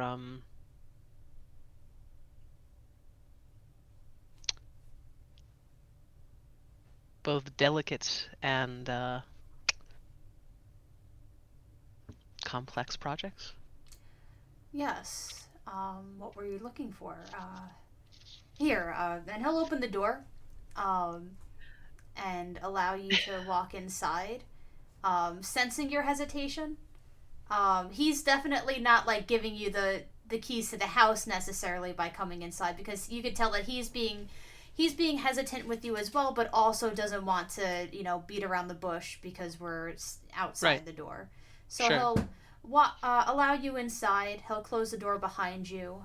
You see the source of the barking, which is a large metal wolf. That immediately walks up and starts sniffing at you and circling it away, and then Delver will order Merlin to sit, and then the wolf will sit, and he'll go, would you like some? I think I have tea. Is it an arcane wolf? It's a steel defender. Okay. So it is. I can instantly tell that it's magical in nature. That's what you're saying, right? I mean, remembering that our So artificers are science in this world, and a bit. I mean, magic is some magic. some artificers think so, some don't. Just above table, Merlin is considered non-magical in the Inquisition's eyes, but nor if you were to do detect magic on it, like it would come up magical. Yeah. But Right. I've already, my passive arcana I can tell. Yeah. That's how I imagine it. But But not like I'm gonna rub it in his face or anything. But it Yeah. tells Nor details about who she's dealing with, Yep, right? exactly. And like, because you know that he does make things for the Inquisition, and he would not have Merlin out and about barking if he thought it was something that he had to hide. I think I have tea. Would you like me to make you some? Sure. Yeah, that'd be fun. Nice. So tell me more about this project, he says as he starts putting a kettle to boil. We were out of town, delving into the deeps caves and whatnot, and we came across this well, this metal child. Hmm. Let me Um, see. and it does seem that it can be fixed. But I am no tinkerer. I sing to make people happy, and that's about all the magic I have. Um, but I thought perhaps you might know something about it. Can Ash do a sense motive? Yeah. He just wants to get or an insight. He wants to get a just a read Yeah. on him and like now that he's like actually meeting him and stuff. I always forget I need to roll this d4 now too. Oh, nice. Okay. 33. He is a scientist at heart. As soon as you start talking about like a metal child from like the deep depths, like you can tell that he doesn't necessarily care about the child as a person. He cares about the challenge, and he is also very confident. Like this is clearly not the first time someone's brought a weird ass thing to him to Right. fix. So rather than seeming, there is no nerve whatsoever, in the sense that like if he you could tell that like he is so confident that if he notices that and he cares a lot about his craft, that if a job was too big, rather than attempting and breaking it, he would go, nah, I can't do it. And so from what I hear, you might be the person to help us with this. Obviously, if you are able to fix it, then we would want it back. But I was wondering what your fees might be, and also we have so he will pull out the manual, the translation, the tinkerer's tools that they found along with it. Does Nor give the book to Ash to? Okay. And then just like kind of unveil what's in the cart, I guess. Or well, I guess is the cart outside? Like how did we? I don't know if we how we did that. I'll say like he helped you like it was probably Okay. like on like a like on a table, a removable table that you carried in. Cool. And his eyes and go wide as soon as he's like, "Wow, that is such amazing craftsmanship." I'm told it's very, very, he's very like old. moving, the kid's arms and like gently like tilting the neck back so he could look at like the wiring attaching like at the spine. Yeah, so he'll say, I'm not sure if these tools need to be used, but they were found with it, and so I figure you should have use to anything that might help you with your task, and also what your fee might be. Well, I'm thinking if you're comfortable leaving it with me tonight to look over to see the extent of the issue, you Sure. could come back tomorrow and we could talk about pricing. All right, do you have a standard by the hour, or do you do by project? It's by the project. I'd rather not think about the day by day and have it go too short or too long and have anyone feel cheated. Of course. I'd rather just assess the project and go from there. Yes, no, that is fine with me. Also, I'm Ash. Sorry, I should have introduced myself. Good to meet you, Ash. I am Delver, and who is your friend? And he'll like look to Nor to answer. Yeah, so he won't say Nora because he doesn't know if Nora wants to use. My name is Nor. Okay. Pleasure to meet you, Nor. Well, likewise. I'll be honest.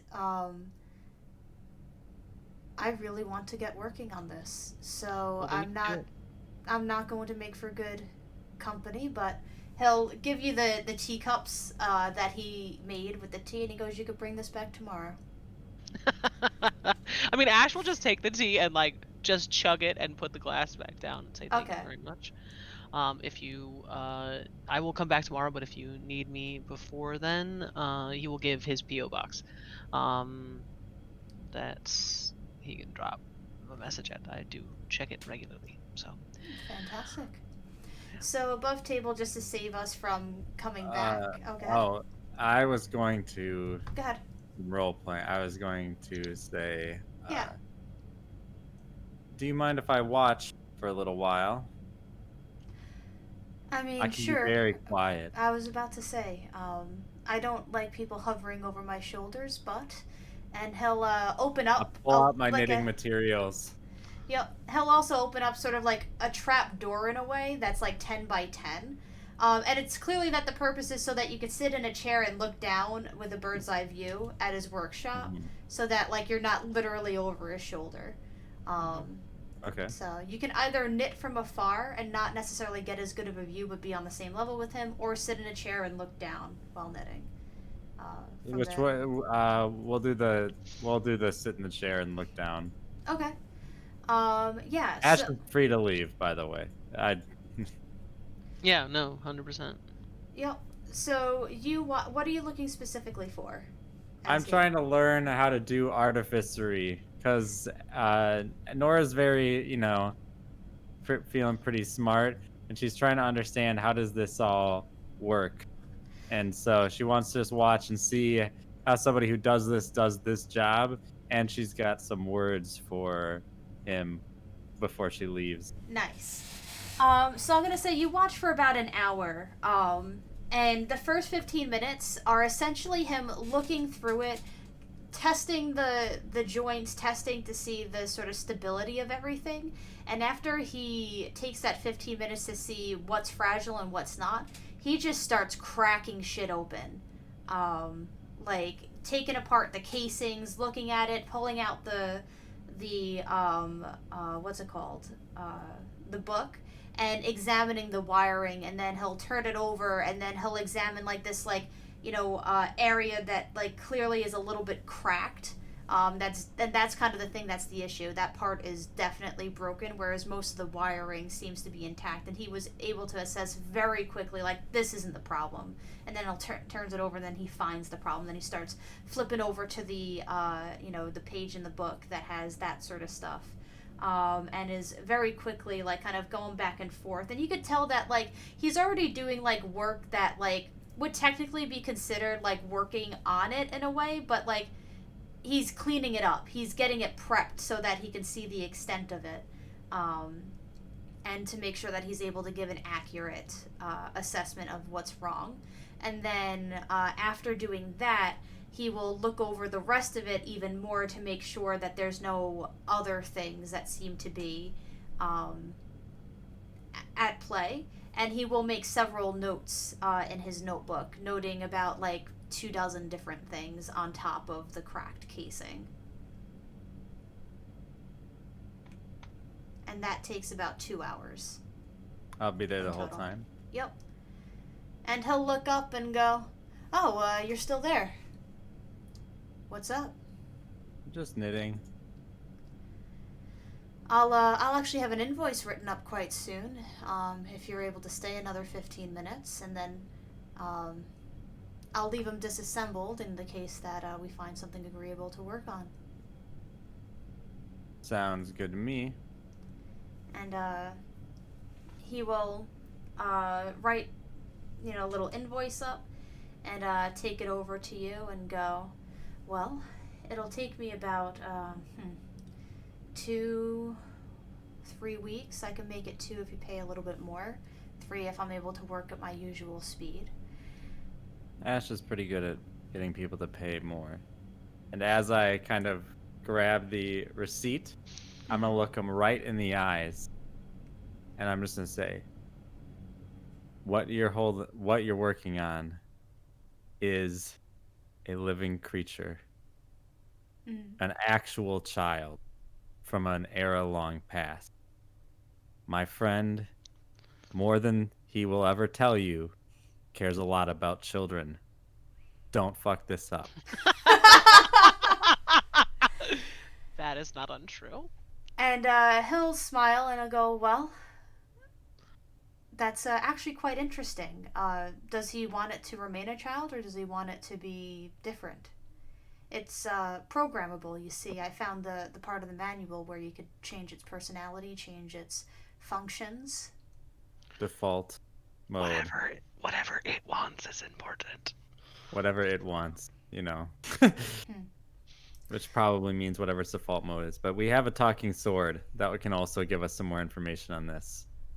Well, that's actually quite interesting. I would love to see this sword, but I'll just leave the connections as is, and not mess around with reprogramming it. Sounds good. But it would be 500 if you want it in 3 weeks, 600 if you want it in 2, or I can cut the price in half if you let me have this manual. Manual's not for sale. I'm sorry, but I'll take a How about- copy. I was about to say, I will make you a copy, Fantastic. and I will make you a copy for free. Because I think there's good in you. I know you don't always work with the most scrupulous people, but I hope someday the unscrupulous people won't even be there to work with. Well, I am not going to say no to free stuff, so half up front, half on completion. I'll start working on them once we get the arrangement going.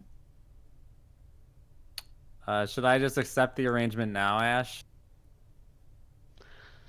Yeah. I mean, I don't Fast think there's or any normal. normal. Yeah, there's no we don't need it. Or there aren't any time. Yeah, There's no reason to like, to express it. Yeah, I don't. It's if we needed it like right now, but we like it's been waiting a few thousand years at this point. Yeah. I think an extra week isn't gonna That's not gonna make matter a big really. difference, yeah. I mean, Yeah. I think that it would be different if like in game we didn't let so much time pass, but because in game we like do weeks of time jumps a lot, like it's it's not like we're gonna have to wait a year before Yeah, we might. we it- actually It's see probably it going in to be real next time. session. It's next session, regardless of which one we pick or whatever. You know what I mean? Yeah. Like, Right? Yeah, exactly. Mhm. Yeah. it's Like, just a role play, right? It's Whenever like Casey wants it to happen is when it'll happen. You know, cool. Well, that's why I was like, it wouldn't matter, like, if you did that's why I had the book be, like, half no matter which option you went, so that, like, it wouldn't make a huge difference for y'all. But yeah, I'll work on copying the book over in the time. Mm-hmm. Yeah, so you'll just probably need Gershwin to, because he was using comprehend languages, so, and you could do the same as well, but, like, you could ask Gershwin to make a second copy if you Oh wanted. yeah, or do some Um, sort of. We could talk to our printing press friends.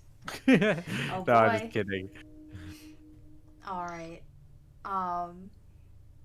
So I'll say that, like, either that night or the next day you bring in half the money. So who's ever paying for that, mark it off your gold. How do you Yeah. do? You want to split it? Or, oh, you're just all I'll right. take it. Yeah. And if it hasn't, like, I didn't, like, play through it yet, but, like, Tomas definitely wants to keep the kid. So, like, yeah. They're collecting just like this is just Ash forever. No. If he is dad until the day he dies to one kid or another, he will be happy. Like Yeah. that is fine. Like Yeah. he is here for it. Like, after the first night, like, when Ash gets home, like, he, like, while talking, like, this one doesn't go to Nor. Essentially, since all the others go to Nor.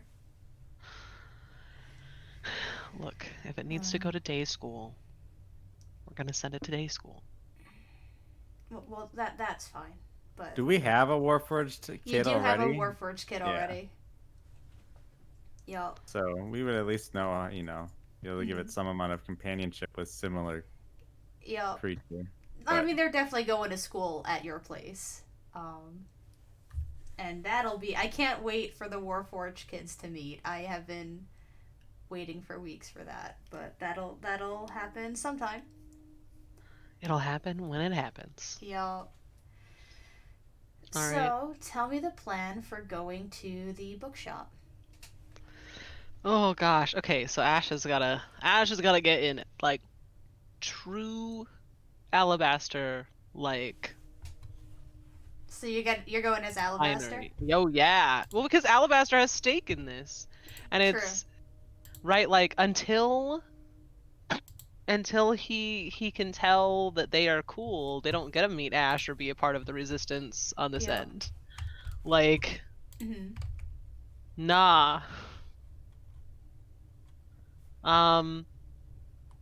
Oh man, the plan. I don't know, Eric. Do you have any thoughts on a plan I for mean, these newspaper folks? you had a pretty dramatic plan with the invisibility and everything. Well, I mean, he's a dramatic person. Such a drama queen. I mean, he really is. He really, really is. This is. I think this is gonna be like Dead Poet Society version of Alabaster. Like that's what he's going for. Like, look at me, literary like you, lols. You know, for fun. I don't know. I think, yeah, I think the plan is just to kind of arrive. Um,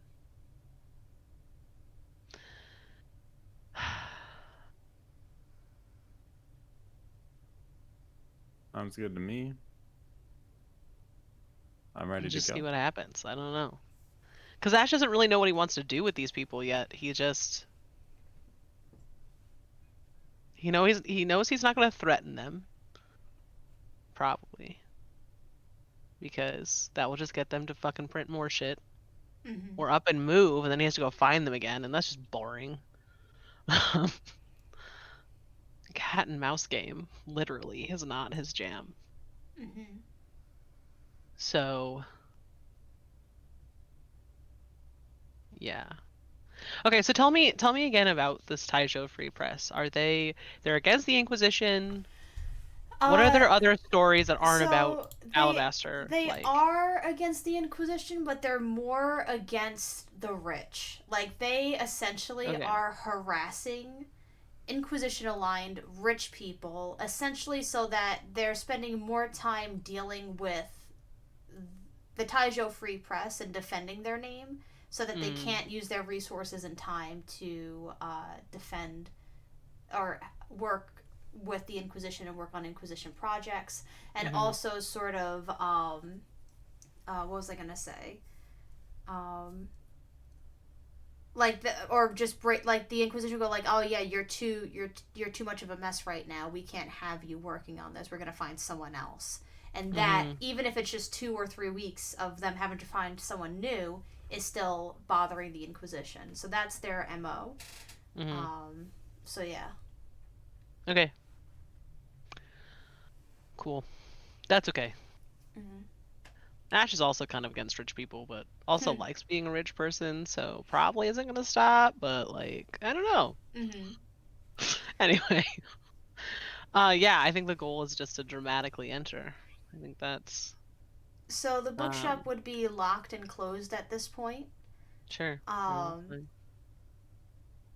So what's your plan on getting in? Are you invisible walking up to it? Like, Yeah, so what actually he's just gonna call in a couple of different people at this point. So if Nor wants to come with and like walk in a little later after Ash is done is like drama queen We can have moment. telepathic up, so you can tell Yes. me when to walk in. That's Yeah. awesome. And then he's gonna be like, "Hey, River, wanna unlock this door?" and you're going to I mean, yeah, so we'll just say it we'll do just the 3 of you. Because any more than that would gather too much. Yeah, no, he just really needs a rogue to like get him in, and he needs the wizard slash Nor to be there to like the invisibility, but also, you know, to be the backup.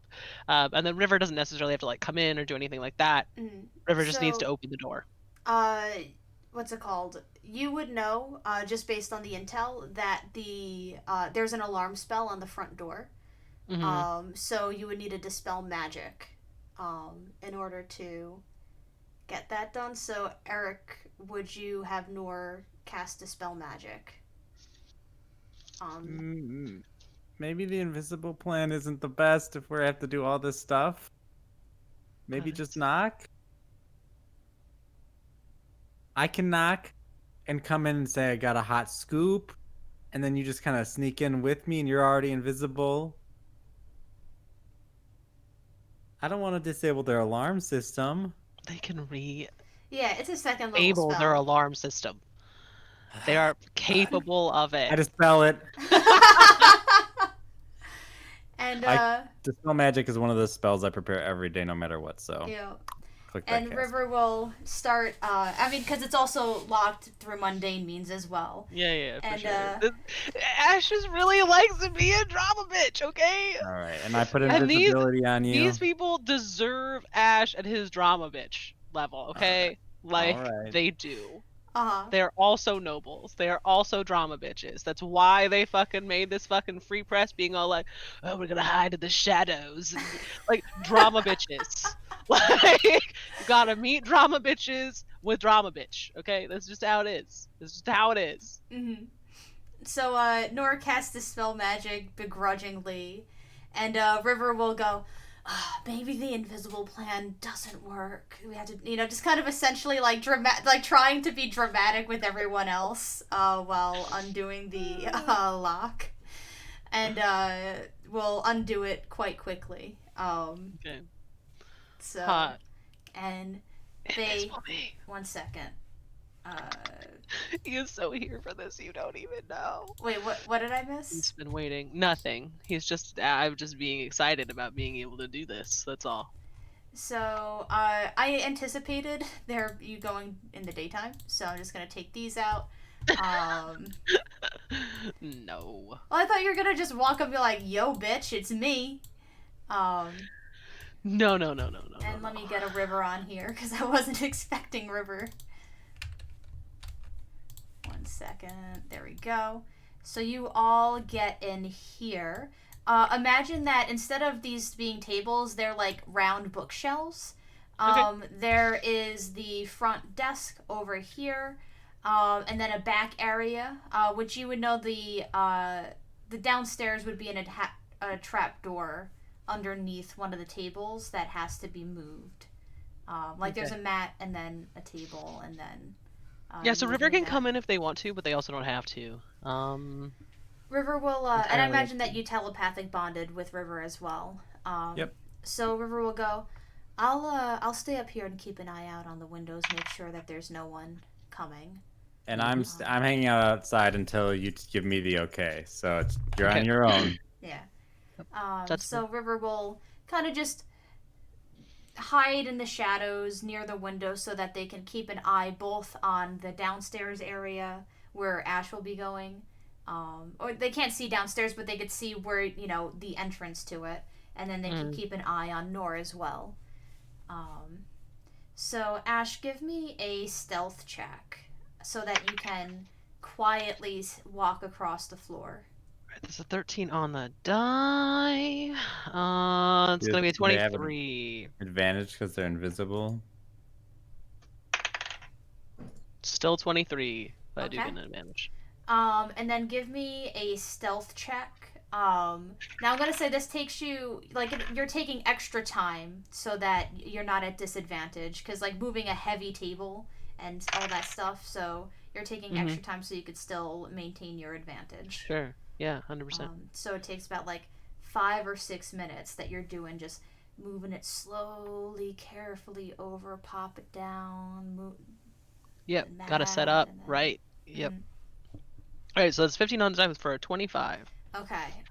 Now it would be. Give me 1 second. Nope, that one is not locked. So, give me one last stealth check so that you can open the door, go down the stairs, and kind of keep so that you can see them, but they can't see you. Cool, 25 again. All right. Yeah, you are pretty confident that they cannot see you. 1 second. I'm going to get Ash. Oh, wait. No, I think I already have you. No, I don't. So, Ash, you are in this top corner over here. It's all one big room. This is just imagine there's stairs going down here. It'll just be the same amount of movement. And actually, they would not be in this position as well. They would be more over here. and those two would still be over there. So this is all one room. There's tables like with just a bunch of pamphlets and all that stuff over lining the walls. In the center is an enormous printing press. And you see 6 people, 3 of which are a little bit harder to see from behind the printing press, but you can still make out what they are. There is a dog. Not really. You would get a description of each of them from the thieves at this point, but Isha, you would know he is a tall black man with dark long hair, and he is the owner of the bookshop. There's Oren and Rory, who are the disgraced sons from the noble family. There is Yona, who is someone who works the book front, but kind of goes in between being like customer facing. Like Yona and Isha are the only 2 that really work up top. Then there's Luten, who is a man with tan skin, dark floppy hair. He's half elven. And Dakota, who is an orc man with green skin and black hair. And those 2 do work sometimes at the bookshop, but tend to be the ones distributing to their runners. So they'll work primarily downstairs, a little bit upstairs, but then will mostly do the distribution. Oren and Rory do not work up front. They do not give the papers out, as far as the others were able to tell. And they work with the press almost exclusively. Give me a perception check to hear what they're talking about. 17 on the die. That's gonna be 25. 26. Alright, so currently they are debating on whether or not to run the official story that you adopted a child by the name of Joe. Oh, yeah, no, glad we came today. Yeah. And pretty much, Oren and Rory are currently fighting to have it run, whereas Yona and Isha are like, I don't know, like this might be a little rough. It's a kid, this is the kid's name. They're kind of an innocent bystander in this. And Oren and Rory are like, no, like, you don't know this guy. He was always an asshole. He is conniving. He's just as bad as his mother, if not worse. We already know that he might be worse. And, we're doing a kid a favor by, making him just, have his downfall before he's able to groom this kid to be, second in, to think they're first in line, but then become second in line when he has a kid of his own. And then Lieutenant Dakota are sitting back eating their remaining dinner, just waiting to like, all right, when you're gonna give us the stuff. Yeah.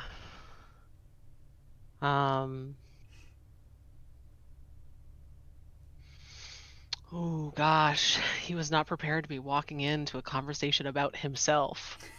That's a Isn't little. that what you said that Yeah. you wanted? No, he wanted to come in and be like, just like blah blah blah, in a conversation, not like, All right. I don't know, are we gonna ruin this kid's life? Let's talk about that, because now it's just like, I don't know, do I just kill them? He's not going to, but like, that's his first fucking thought, is just like, oh shit.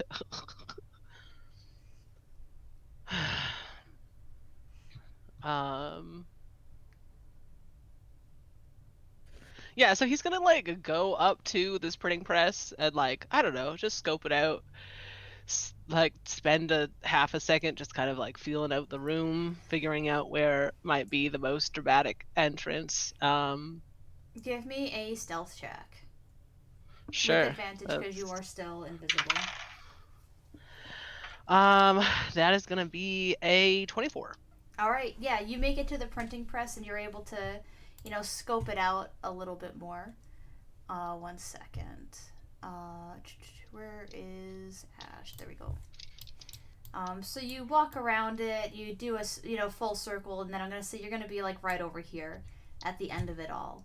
And you know that the two most dramatic things that you can do is to appear sitting on top of the printing press on like one of the like fold out table parts, or Dakota put down there's extra plates, like they got the Subway sandwich that's cut into a bunch of things, and like there's a couple of extra plates for the rest of them, so like you could also just like appear, like wait for a moment where they're all distracted and then appear eating one of their sandwiches, or one of the untouched I Yeah, eat so your sandwiches. this is sandwich. this is like obviously coming up to like a height, right? And so he's gonna fix him, like he's gonna wait for a sec, fix himself a sandwich. Like at the like moment where like where everyone is like yelling and then everything goes silent, he's just gonna like start chewing loud and Oh my god. appear.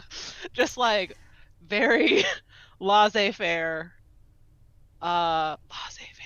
Uh, Just chewing on a sandwich. all right, so Yeah, so just a note, because it's Yeah. just funny, the only way you could do that is if you were telepathically linked with me, which you are, and you Yeah. said drop the spell, because I have to drop the spell, Yeah. right? You can't, Yeah. unless you, I guess, attacked the machine, right, to break the Right. invisibility. Yeah. But it's funny, it's funny to imagine you'd be like, and now. Yep. Yep. It's so beautiful. It's just so perfect. Ash is just. This is like how he likes to use his conniving, just for dramatic shit. I love it. Yeah, I mean, Lieutenant Dakota definitely jump.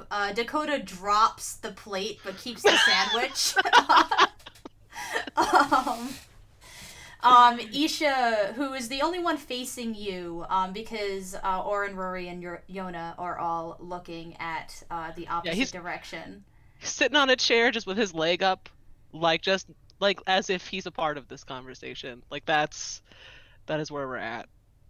Sounds good. And Isha will look stern. He looks concerned, but he is also, you can tell with your passive insight, someone that is very even tempered. So, Right. like, if he were to get angry, it would have to be something big. Like, this is just like, well, this sucks, but we're going to have to deal with what's going on right now, sort of thing. Right. Yeah. And he will, like, just do a little head nod in your direction. And Orn will go, I don't want a sandwich. Why not? And- These are so good. He'll take another bite. And there's a very awkward silence. It's like getting Totally caught with fine. the slam book, in your backpack, by the kid that like you slammed the worst. And Orin will cross his arms, and you could tell that he is with some difficulty trying to recover himself. He's trying to peacock his way out of this, and Yeah. appear not as like Sure, that's shook highly as he entertaining. is. Yeah. And he'll cross his arms and lean back on the press and go, Mhm. well, are we wrong?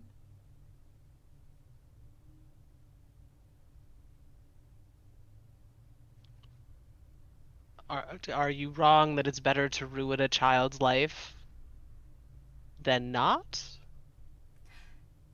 That's the And- question? He'll pull up the pamphlet. Like, it's definitely like a prototype one. Like, there's like Sure. one Yeah. printed, and it's like it's a messy one, so it's not like one that like he'll just wave it at you and go, well, are you going to discard the kid like you do? And he'll just kind of discard the paper.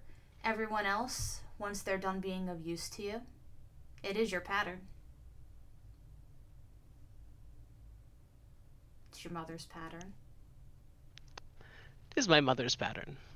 Was my mother's pattern. It's yours too. It was. Once upon a time. Look, I know that one time that you thought we were friends, and then you found out we weren't was traumatic, but this is it's a little over. It's a little over. I'm not talking about that one. Which one are you talking about then? The Bard kid from your school. Mysterious death. Wait. Which one is? Wait, now Leia's confused. Uh-huh. Which one is he talking about? Definitely referring to Frankie. Oh, thinking that fuck. Kid's gonna go there, bitches. But Wow. he doesn't know that that's a trauma point for you. And you could tell, Ash Oh, could composure tell. check. Composure But check. Casey knows. Composure check. Wow. Yeah. Cool. Rolled a 2 on that. Is that good? That's bad. He thinks that you were in cahoots with your mom, that like you used Frankie until they were of no purpose and then were complicit in their mysterious death. Oh, wow. Okay. Wow. How is Ash gonna respond to that?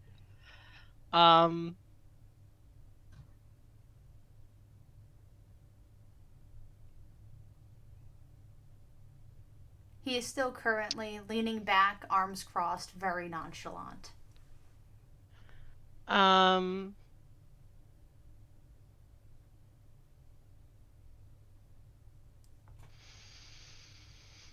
Okay, so Ash knows that he doesn't know things that he should know in order to be able to say that with confidence, but also he got a 2 on that composure roll. Fuck.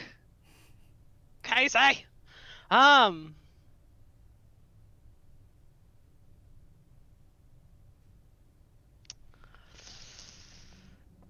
he's done a lot of work on himself, but shit, yo. Still gonna punch him right in the gut. I think, honestly, at this point, he...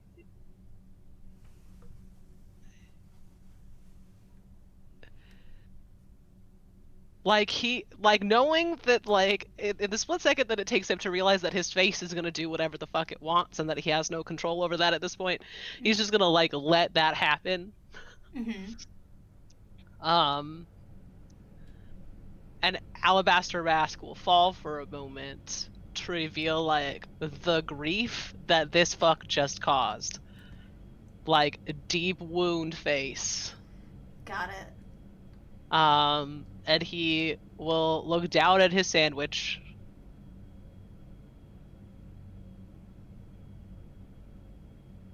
Look back up and say, when you didn't like what your parents were doing, you got yourself disgraced and discarded. I didn't.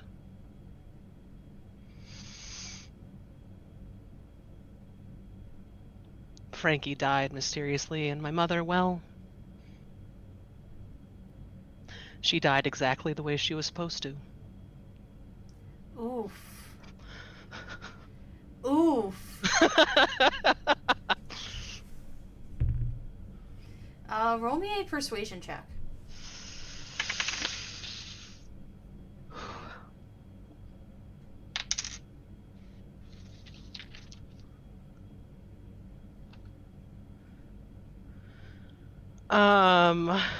Okay, so that is a 24. And, Oren will, like, open his mouth to say something, and Yona will reach out and, you know, just kind of, like, gesture, like, no, look at him. Come on. Like, and Oren will huff a little and go, well, my mistake. It seems like your mother was the only hand in that one. Parents can be a bitch. I still don't think you're a good person. I still think I'm you're not. using... No, I'm not. I wouldn't ever claim to be a good person. However, the reason I'm here now... What this is really about. Hiding what you did to your mom with Charity. Oh, Lord, no. Should I be heading in, by the way? Yeah. Yes, Okay. come in. Yeah, after he was actually gonna say come in after, like, he came out, like, it, like, And was just like so you cool, know, he has... and then got hit by Frankie. So yeah, yes, come in. And they have no proof about anything with you and your mother. But when you said your mom died the way she was supposed to, he thinks that you had your hand in it somehow, even if you were not the one that did it. Sure. Yeah, I mean that was what was implied. Yeah. And they can run that if they'd like. And then he can be like, well, she was doing magic, so I had to kill her. And that would play right into your sympathizing with the Inquisition. So. Yep. Yeah, so Nor, head in, please. Oh, I do have a friend joining us. She insisted on coming. But I wanted to make a dramatic entrance first. That hasn't changed. Um but no, I'm here because I don't really care what you print about me. I think most of your work is, well, quite frankly, good. Well, of course it's good. We've taken down several families already. However, you come after my children, and Are we they have a really your problem. children? Yes. And like, Yona will, smack Auron and go, "I told you." And Rory will go, "I don't know, man. You say that now, but what about when you have your own?" Oh, I won't. And he is my own. He's more flesh and blood than anything else that will ever come. And Nor, you walk down at this point to this conversation, and it's definitely tense. You could tell with your passive insight, Ash, that like they're not defenseless right now. If a fight were to break out, they are in their lair. I mean, However, he's not here to fight them. That's not the point. right. But I just wanted to let you know that like they are not defenseless. You would know that, but they are also. But that also means that they are choosing to be civil right now as well, just like you are also choosing to be civil. Yeah, 100%. And Isha will see Nor come down and gesture and go, "There's sandwiches." They're good Oh sandwiches. no, thank you. I'm full. I'm Nor. Big fan. Big fan of the work you guys do. And Rory will pipe up and go, "I love it. I love it so much." Rory will go, "Listen, just because you say you're a fan and you don't want us to go after your kids doesn't mean you're protected from us." No, of course. I'm They know not about my saying that. kids? Oh, no, not, they don't, they're talking to Ash. No, I don't expect to be protected from you. Print all that you would like to print. Know that single thing you've printed thus far has helped me, and I appreciate that so deeply. However, the children are not fair game. And if you open that door, that is your choice. You can. I cannot stop you, nor will I. However, that will give provocation. I don't want to stop you. I want you to continue doing your work. But stay away from my family.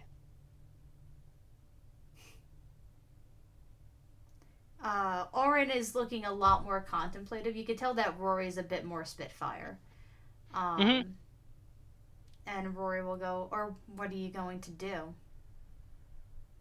Murder us?" Oh, no. No. I reserve murder for those who need it. And you do not need it. But you do murder.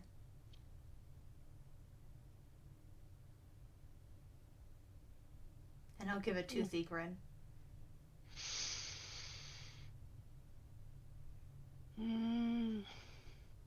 Technically, yes.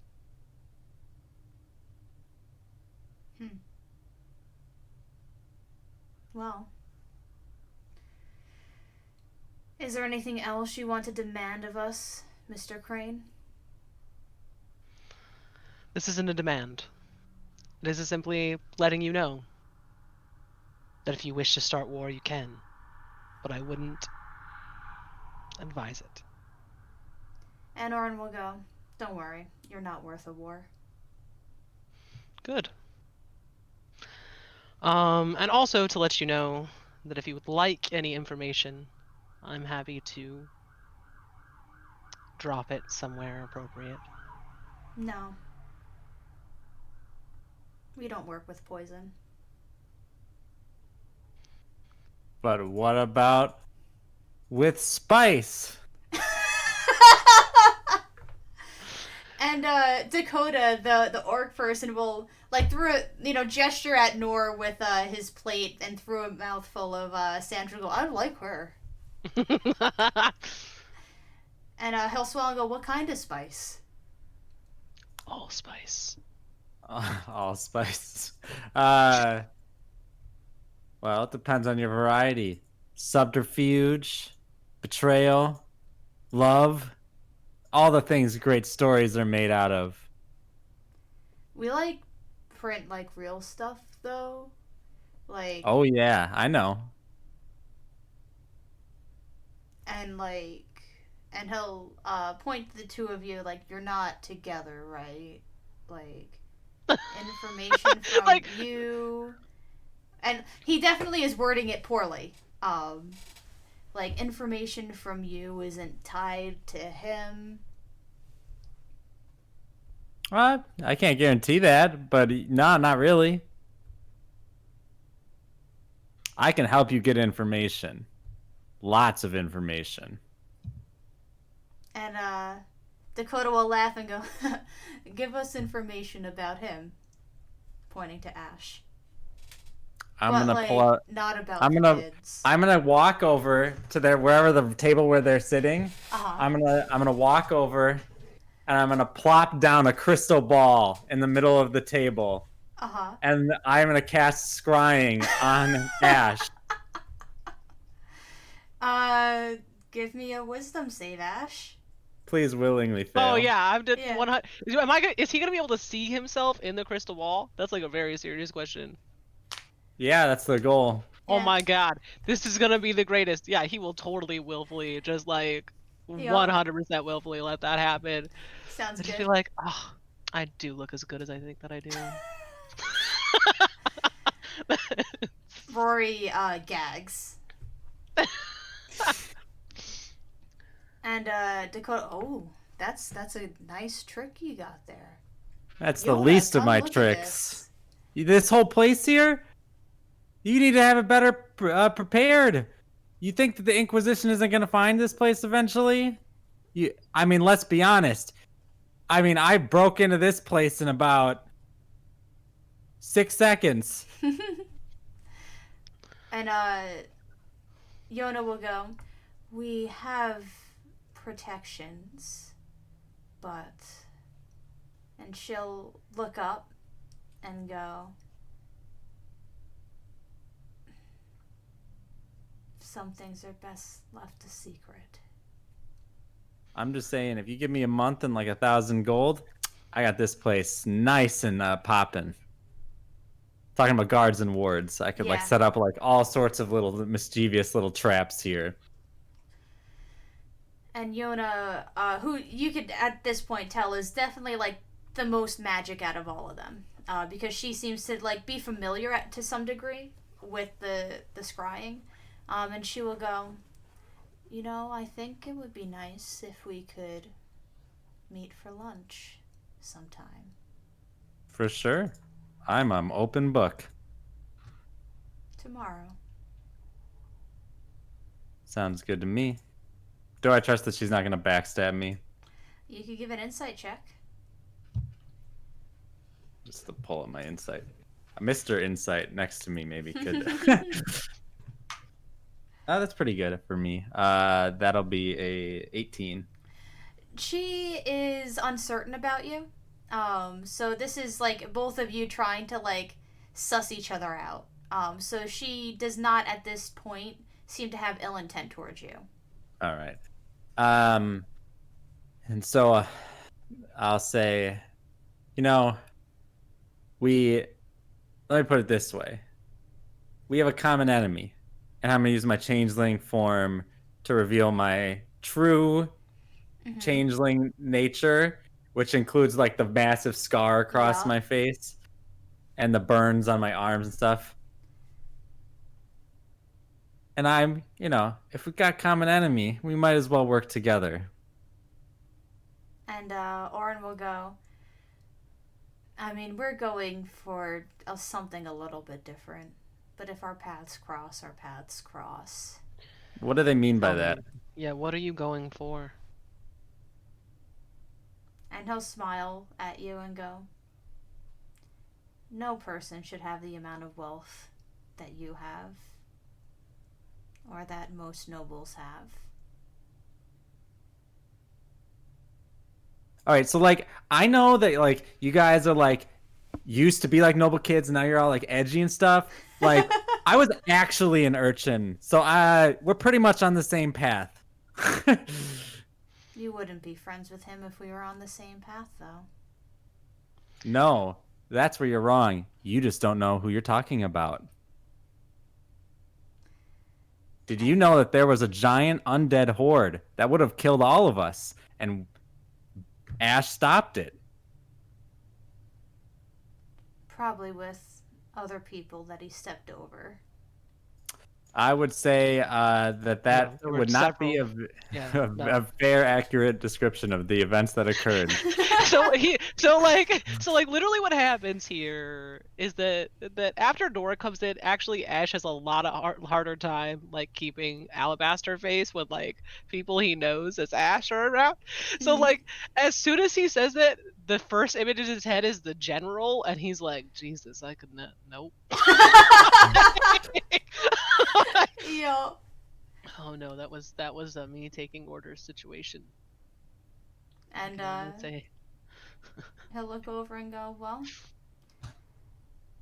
you always liked taking orders. That's why Mommy liked you so much.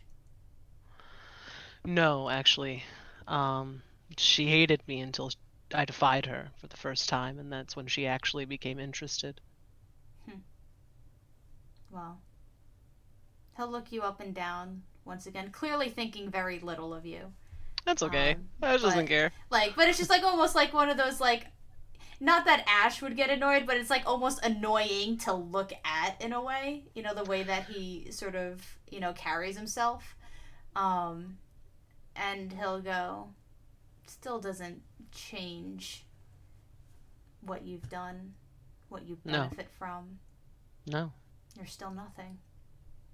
And your money Oh, only that's buys true. you safety that others can't afford.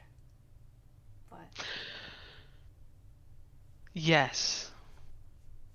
And if you would like access to that safety, send me a message sometime. never. You made a lot of assumptions based on a person I needed to be at one time,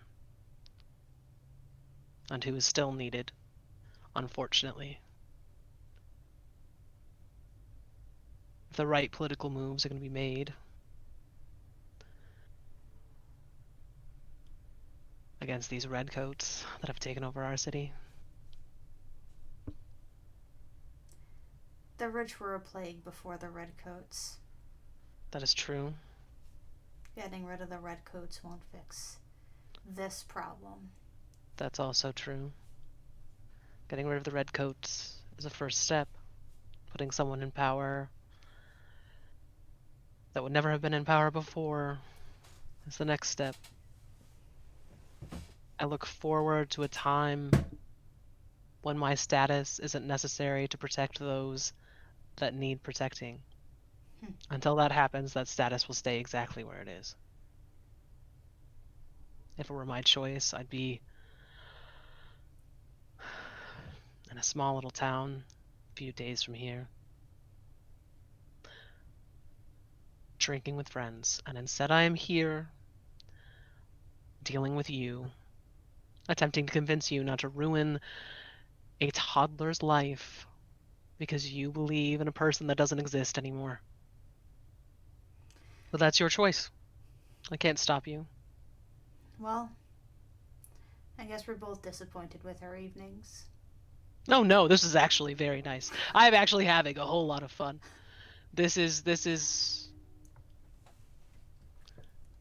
bringing up Frankie was unexpected. Besides that, it's been a pleasant evening. Wow. And he'll look back at the printing press and go, We've got some printing to do. Hello, thank you for joining us. Yeah, what's up? We are wrapping up soon, so if you have anything you want to say or questions you want to ask, go for it. Yeah, we're just finishing up the scene, then we'll move into discussion, which will be cool.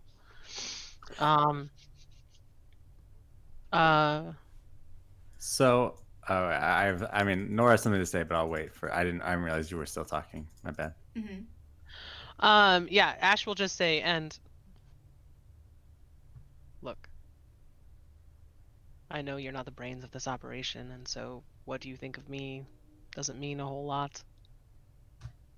I would ask the rest of you to not ruin my family's life. They've had enough trauma. I'd rather not see that continue. Well, that's up to you. If that's what gets you off, then go for it. But if you want to do real damage to the people who need to be damaged, there are better ways. Also know that by hurting me or my family, you are also hurting the Resistance. And you could do a whole lot more here.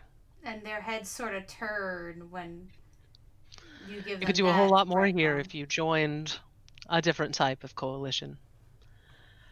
I'm entrusting you with information that I would not normally on a first meeting.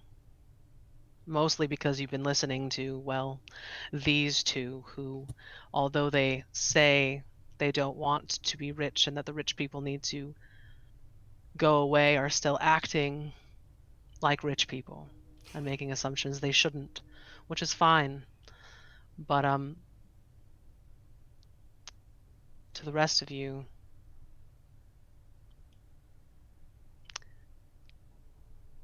there are other things going on that you haven't found because I'm better at keeping my secrets than you are. It took me 3 days to find you, and I've just been waiting. They don't know that. Yeah. I'll roll a bluff. I'm gonna say, give I'm me fine with rolling a a bluff. deception check because it took you longer than that. That's fine. He's fine with that. He does not care. Fucking deception, which he also has fucking advantage on. Yeah. So that's gonna be a 28. Yeah, they believed you on that one. And it took you months to find out that I even have a family, so please don't ruin their lives. And what was Nor going to say? So, like, it seems to me like, I mean, I'm just walking in here on like your whole thing. All I've done is like read some pamphlets before, and I really thought that like the people who were running this were like a little smarter. Like, just roast them. Go for it. So like, yeah, like these two guys seem pretty smart, but if you let personal vendettas stop your professional life, I mean, that's kind of a recipe for disaster, eh? So yeah, I mean, you know, you seem like nice people, and I mean, you could easily, you know, kind of snowball the resistance against the Inquisition into the kinds of action that you're describing, or you could reject our offer, and then you just kind of peter out, and nobody remembers you in 3 years when the Inquisition's gone. That's up to you. Nora just goes around to everyone who picks up a pamphlet and alters their memory so that they never remember they had a pamphlet to begin with. Like, when Ash says that's war, that's what he means. That they will be entirely forgotten. Like, fucking A. Nor isn't necessarily threatening that necessarily, yeah, but that made that's... Ash think about his plan if they decide to be fucking dumb. And go ahead. Ash is pretty nice, and speaks in all this alabaster is very nice and speaks in all this language. I guess I'll just make it clear. I don't use magic to hurt people. Okay? But I know people who do, and if you go after my friend's kids, you know, I don't want to have to ask them to help me. Dakota, who just has an endless supply of these sandwiches, will go, Yona, you should make sure that you don't anger this lady. She seems very... You're small but tough. Yeah, that's true. We got a lot in common. And I'll walk over and I'll take a sandwich and I'll take a bite. Oh yeah, it's a solid sandwich. You know, it's not like you know, fancy food, but it's like good food. And Oren will go, all right, let's wrap it up and get out of here. We'll put off a story until tomorrow. Can I do you one favor? What? And I'll have us come upstairs to where the pool table is and there's that trap door. Uh-huh. And I'm gonna cast permanent illusion. So it doesn't you can't even tell it's a trap door anymore. Like there's no like line or anything, Nice. It just looks like solid floor. That ought to hopefully keep somebody out someday. And Oh, it never goes away. I mean you could dispel it, I guess. Yeah. Oren and Rory will look to one another and go, not bad. And then Lieutenant, who hasn't talked all that much, will go, but how do you know when it... And he starts like patting the floor, trying to find where the opening is. It seems kind of inconvenient. Oh, that means it'll be inconvenient for anyone trying to find you. Nice. And everyone will be dismissed.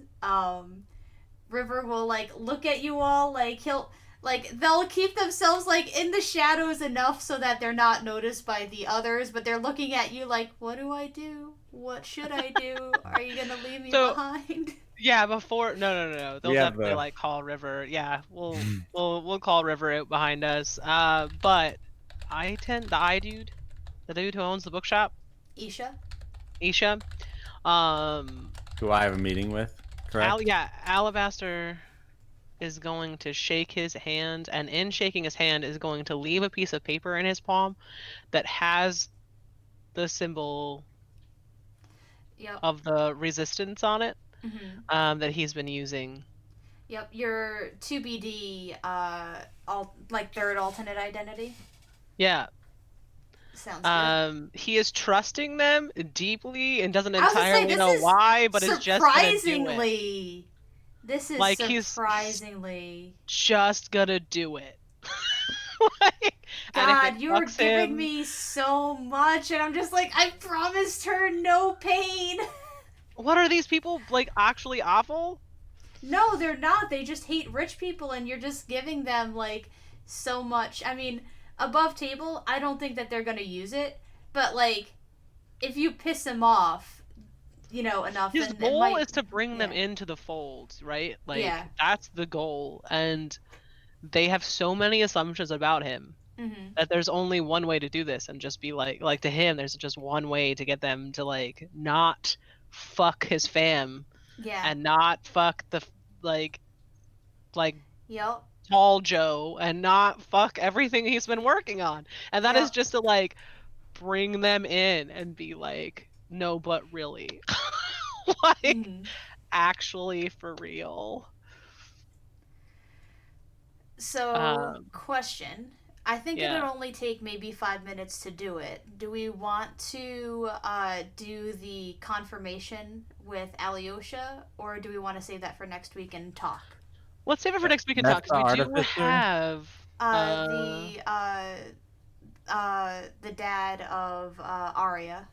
Yeah, let's leave that till next week. That's just like on the docket of things. It doesn't need to happen immediately. It just Oh, and then Lucky's parents too. So and Lucky's parents, so we yeah. got Let's those deal two with things for Ash. What's Nor's next step? There's Lumiere, and I'm meeting for lunch with that one person from Lucia, from the bookstore that we just were at. Oh yes, Yona. Yeah. Yep. And then we Sounds still have good. some rich fams to deal with, right? Which one's that? Like some rich fams that are working with the Inquisition that we know the names of now. Oh no, they already what's oh are you talking about the ones that Nora found? Yeah. Those are not rich fams. Those are just Inquisition people that Those are Inquisitioners who are trying to get out, and that I'm working on. I need to go talk to them and get them out. So like there, so what it is it's so like the Inquisitioners, it's like army wives, right? Where like all the army wives go and knit together or whatever. And yeah. so I talked to the one that I got out and asked, "Do you know other people who want to get out of the Inquisition?" Because nobody can like leave the Inquisition once they're in Yeah. it. And so my goal is to get to those people out, and stuff. Okay, Yeah. cool. Sounds good. So And I'll have that. and then prepped. there's always trying to get more information about those the The specialists. specialists. Yep. Cool. And then also meeting with Lumiere. Mm. Cool. Comments, ideas for a conversation. Yeah, if anyone who's like here wants to ask any questions about what's going on, please do. I thought this was really fun. Good session. Yeah. Yeah, this was a good session. I don't know. Ash always has political shit he's doing, so it's like it's a lot of fun to be able to like play out some of those scenes. Yeah. Um, This is actually like not when I say weird, I don't mean bad weird, but it's like weird for D&D sessions for me the past couple of times because it's like you're crossing off a lot of things and it's a lot of more like strategic, like if we're playing something like Risk or something like that where you're moving those pieces and it's more like what do you think of and how do you do it. And it's not as much determined by your dice rolls because the dice rolls today were all of your strengths, you know. right. So it was almost impossible for you to fail. And when you're at a certain level and a certain ability, then yeah, that kind of is what happens. You didn't get the keys to the castle with them, but you were able to convince them that, you know, their assumptions about you may not be as accurate as they've been believing. And you feel pretty confident that they're not going to, they'll still come after you, but not with family related things. So that, Right. Well, and that's basically just what he's looking for, right? Is for them not to be coming at him, at his fam. Like he doesn't care if they come at him. Because actually that helps his image for them to be like, look at how awful he is. Like that's actually exactly what he needs from them. And I might even like say that to the person when I Yeah. have lunch with them.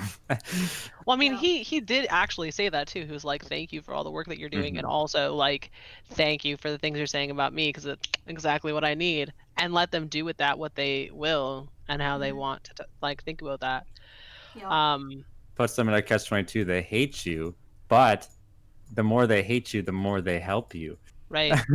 As long as they're not hating on the wrong people, that's right. Because like, his fam has been through a ton. And he's not about to be the person that like brings more shit to them.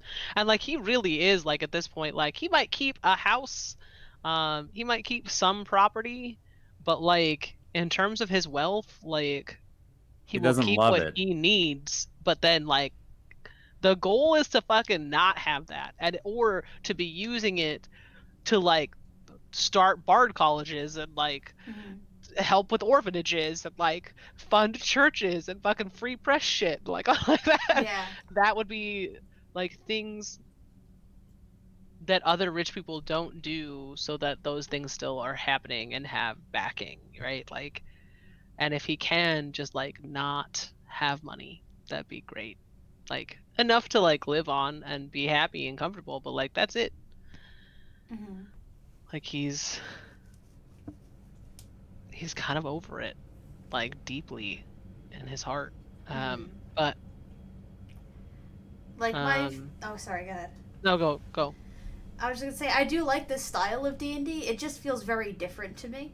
But I like it. Like I am very excited over all this stuff. Like Nora, you got like I front loaded a lot of wizard like cool wizard shit for you that like so like I was excited for the longest time about all this stuff for you, and then I have like, you know, 2 things that I have planned for Ash that I'm just like, I just can't fucking wait for it to Yeah, come together. yeah. And then I feel Yeah, like I mean- once all those things come together, where like now that you've got the ring settled and you can think about what you want to do with that, and then Ash will get his things, like then I feel like at that point we're going to go back to a sort of more traditional D&D where it's infiltration and dungeon diving and going and fighting the Inquisition and stuff like that. However you want to roll fighting and Yeah, I mean, I think that like there's a lot, like, you know, like when you're literally playing out resisting a fascist regime, like that's not a fast process. Like a lot of D&D is very fast. Like, you know, travel to the place, go to the dungeon, fight the monsters, get the cool things, leave, go to that town, talk to that bartender, get the information you need to go do the thing, leave. Like it's pretty fast paced and action packed. But like actual revolutions and resistances are not. Like actually most revolution and resistance is very slow, very calculated, with like poignant moments of intensity. And the rest of it is like the day-to-day essentially administration. And it's actually really cool to like, in part because of the world that we live in, but like to be playing that stuff out and to show that and to say, you know, like when you're playing out this kind of story and you really are fighting like a big boss that's not just one dude, but like an organization, like that takes thought. And I really like that thought. Like I really like setting up things this way and being able to, I don't know, have some control over the space and what's happening. yeah. Like it feels good. I feel like it's like the difference between like like normal D&D is pretty like cinematic, filmy, right? Where like you know, we don't see Indiana Jones doing research or something, right? We just see him off doing the adventure. And I feel like what we're doing right now is more like a novel, right? Where like in a novel there's all these different like scenes and you're going, you know, and like things kind of like, you know, it's a lot of different like scenes with just like dialogue between characters, because that's where like the real meat of a story of a novel is, right? And I feel like that's where what we're doing, like, right, this was, you know, if you were to place today's session as like a as like it's like a chapter in a book, and like what happened in this chapter, well, they went and they talked to Joe, they went and they talked to the artificer, like advancing a thing that happened a couple chapters ago. They went and they did this thing, which advanced a different thing that we like learned about a couple of chapters ago, right? It's like that, you know. And Yo, I that's was like real nervous with that Joe bit for a little while. Like, 'cause I was like, oh man, is she gonna like cross Joe? Like, is this gonna be something? That's why Ash was just like, I'm not here. if I was gonna cross Joe, I wouldn't have gone with my 7th level spell slot already used. Yeah. So that's how you know that I wasn't Yeah. gonna cross Joe. But for a hot minute, I'm like, is she just gonna take this ring and run? Nor definitely does not want the maximum power to be in anyone else's hands. She doesn't actually view it as special as I think Joe does, because like she is, you know, her partner is a sorcerer who can do similar kinds of things on the reg, and she knows that it's not really like, it's not gonna like, you know, like it's not gonna change much, you know what I mean? Right. Like, But it's not the go ahead. avatar state is essentially getting like, yeah, you could just have like, you know, 20 level 9 spell slots and access to literally every caster's class spells. Like, Well, neither that Nor is nor Ash huge. totally know that, right? They just know that you gain access to the history of the mages. But I just But no, think like no, you do get access. Like you would know. no, your I character believe would. you. But I'm saying that Nor or Joe don't necessarily know exactly what the avatar state thing, the wizard, we'll call it the wizard state, Yeah. wizard state is. But Nor worries like this is something where like if you're gonna have somebody that powerful, right? Like it needs to be somebody who doesn't, like, from her perspective, it needs to be someone who doesn't use magic to hurt people. Because, like, Yeah. you could really hurt, like, not like a lot of people, especially if you just decided, like, I mean, I'm just gonna look at the 9th level spells. Like, you got Meteor Swarm, right? You decide to do this, like, and Nora doesn't even know how much do the what's it called? Inquisition. No, how much does the ring take over you? Do you know what I mean? Yeah. Like, That part you Where's- don't know. yeah, and so, like, she's worried, and she doesn't know if she's mentally strong enough to handle it, but she definitely doesn't trust somebody who might be, inclined to just use, like, 9th level Meteor Swarm, Yeah. like, 10 times, right? Like, something that does 20d6 fire, You know that 20d6. meteor from 4 years ago? Have 17 of them. Yeah, Storm of Vengeance, Time Ravage. Like, what the fuck is Time Yeah. Ravage? Power Like, you word target a kill, creature you like, see, even just that. Yeah. So, like, Eric worry, and Nora definitely worries about that. Whereas Nora maybe would be just like, well, wish exists. Maybe I wish you were on the other side of the world. Or if you were in a village by yourself. I wish you, somebody who's, like, much more measured in how they do it. Yeah, I mean, yeah. Someday I'll have wish. I'm only Yeah. 4 levels away. And in 1 level, I get something stronger than wish, Oh, yeah. which is wizard, illusion wizard, illusory Oh, that, reality, yeah. where I can turn any of my illusions into reality for a minute. Which Yeah. basically means, like, you're in a cage, you're in a cage, you're in a cage. You have shackles around your feet now. Yeah, no, I think it's interesting because, like, when Franz was here, right? Like, Franz was very up on the up and up with just, like, murder, like, just kill Yeah. them, just kill every single one. And Nora is like, nah, don't kill any of them, they can all be saved. And Ash was always, like, in the middle, like, Yeah. you have to choose what is appropriate to do both of these things. These are not universally acceptable tools in every situation. Mhm. And now Franz is gone, and so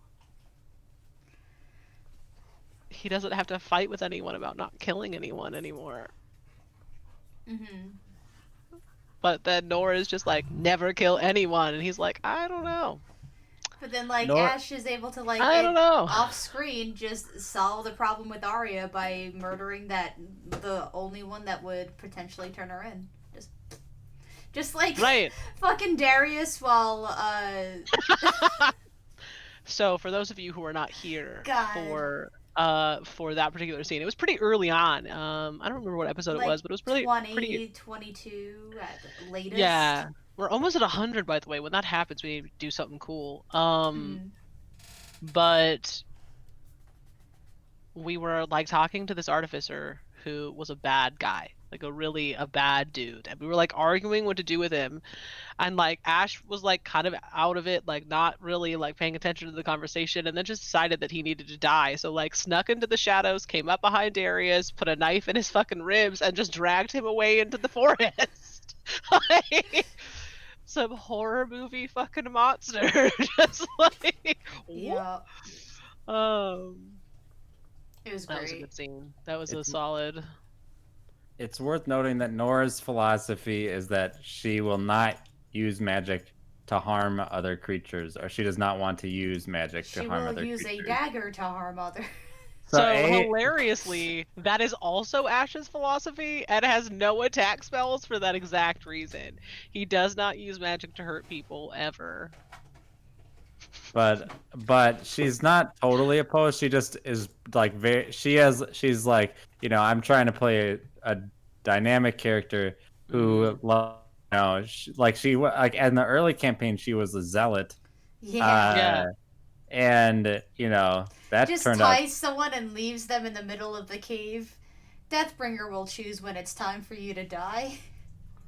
yeah, and so she's kind of haunted by the visions of the people she's killed. And so, that like informs, like, she's like, well, I can't I don't want to be haunted by this anymore. So I'm just, Mhm. I'm making decisions to not put myself in like a place. But so a lot of times when it comes to killing people, it's more from Nor. It's more like, okay, you guys can have fun doing this. Like it's on your conscience, but it's not on mine. Mhm. Yeah. No, I love that. I actually No. really like having players that. I mean, of course, there you could min max in ways other than like doing damage, but players that just have a sort of not archetype, but just like want to do something different with their character and like in a combat based game, not doing damage is a different thing to do with your character. And in my Saturday campaign, we were supposed to have 2 fighters and a paladin, and Okay. it was a 6-person party. And then the other 3 were like, "Yeah, I would love to be a support character." But then the 2 fighters and paladin dropped out, so then it was just a party of support characters.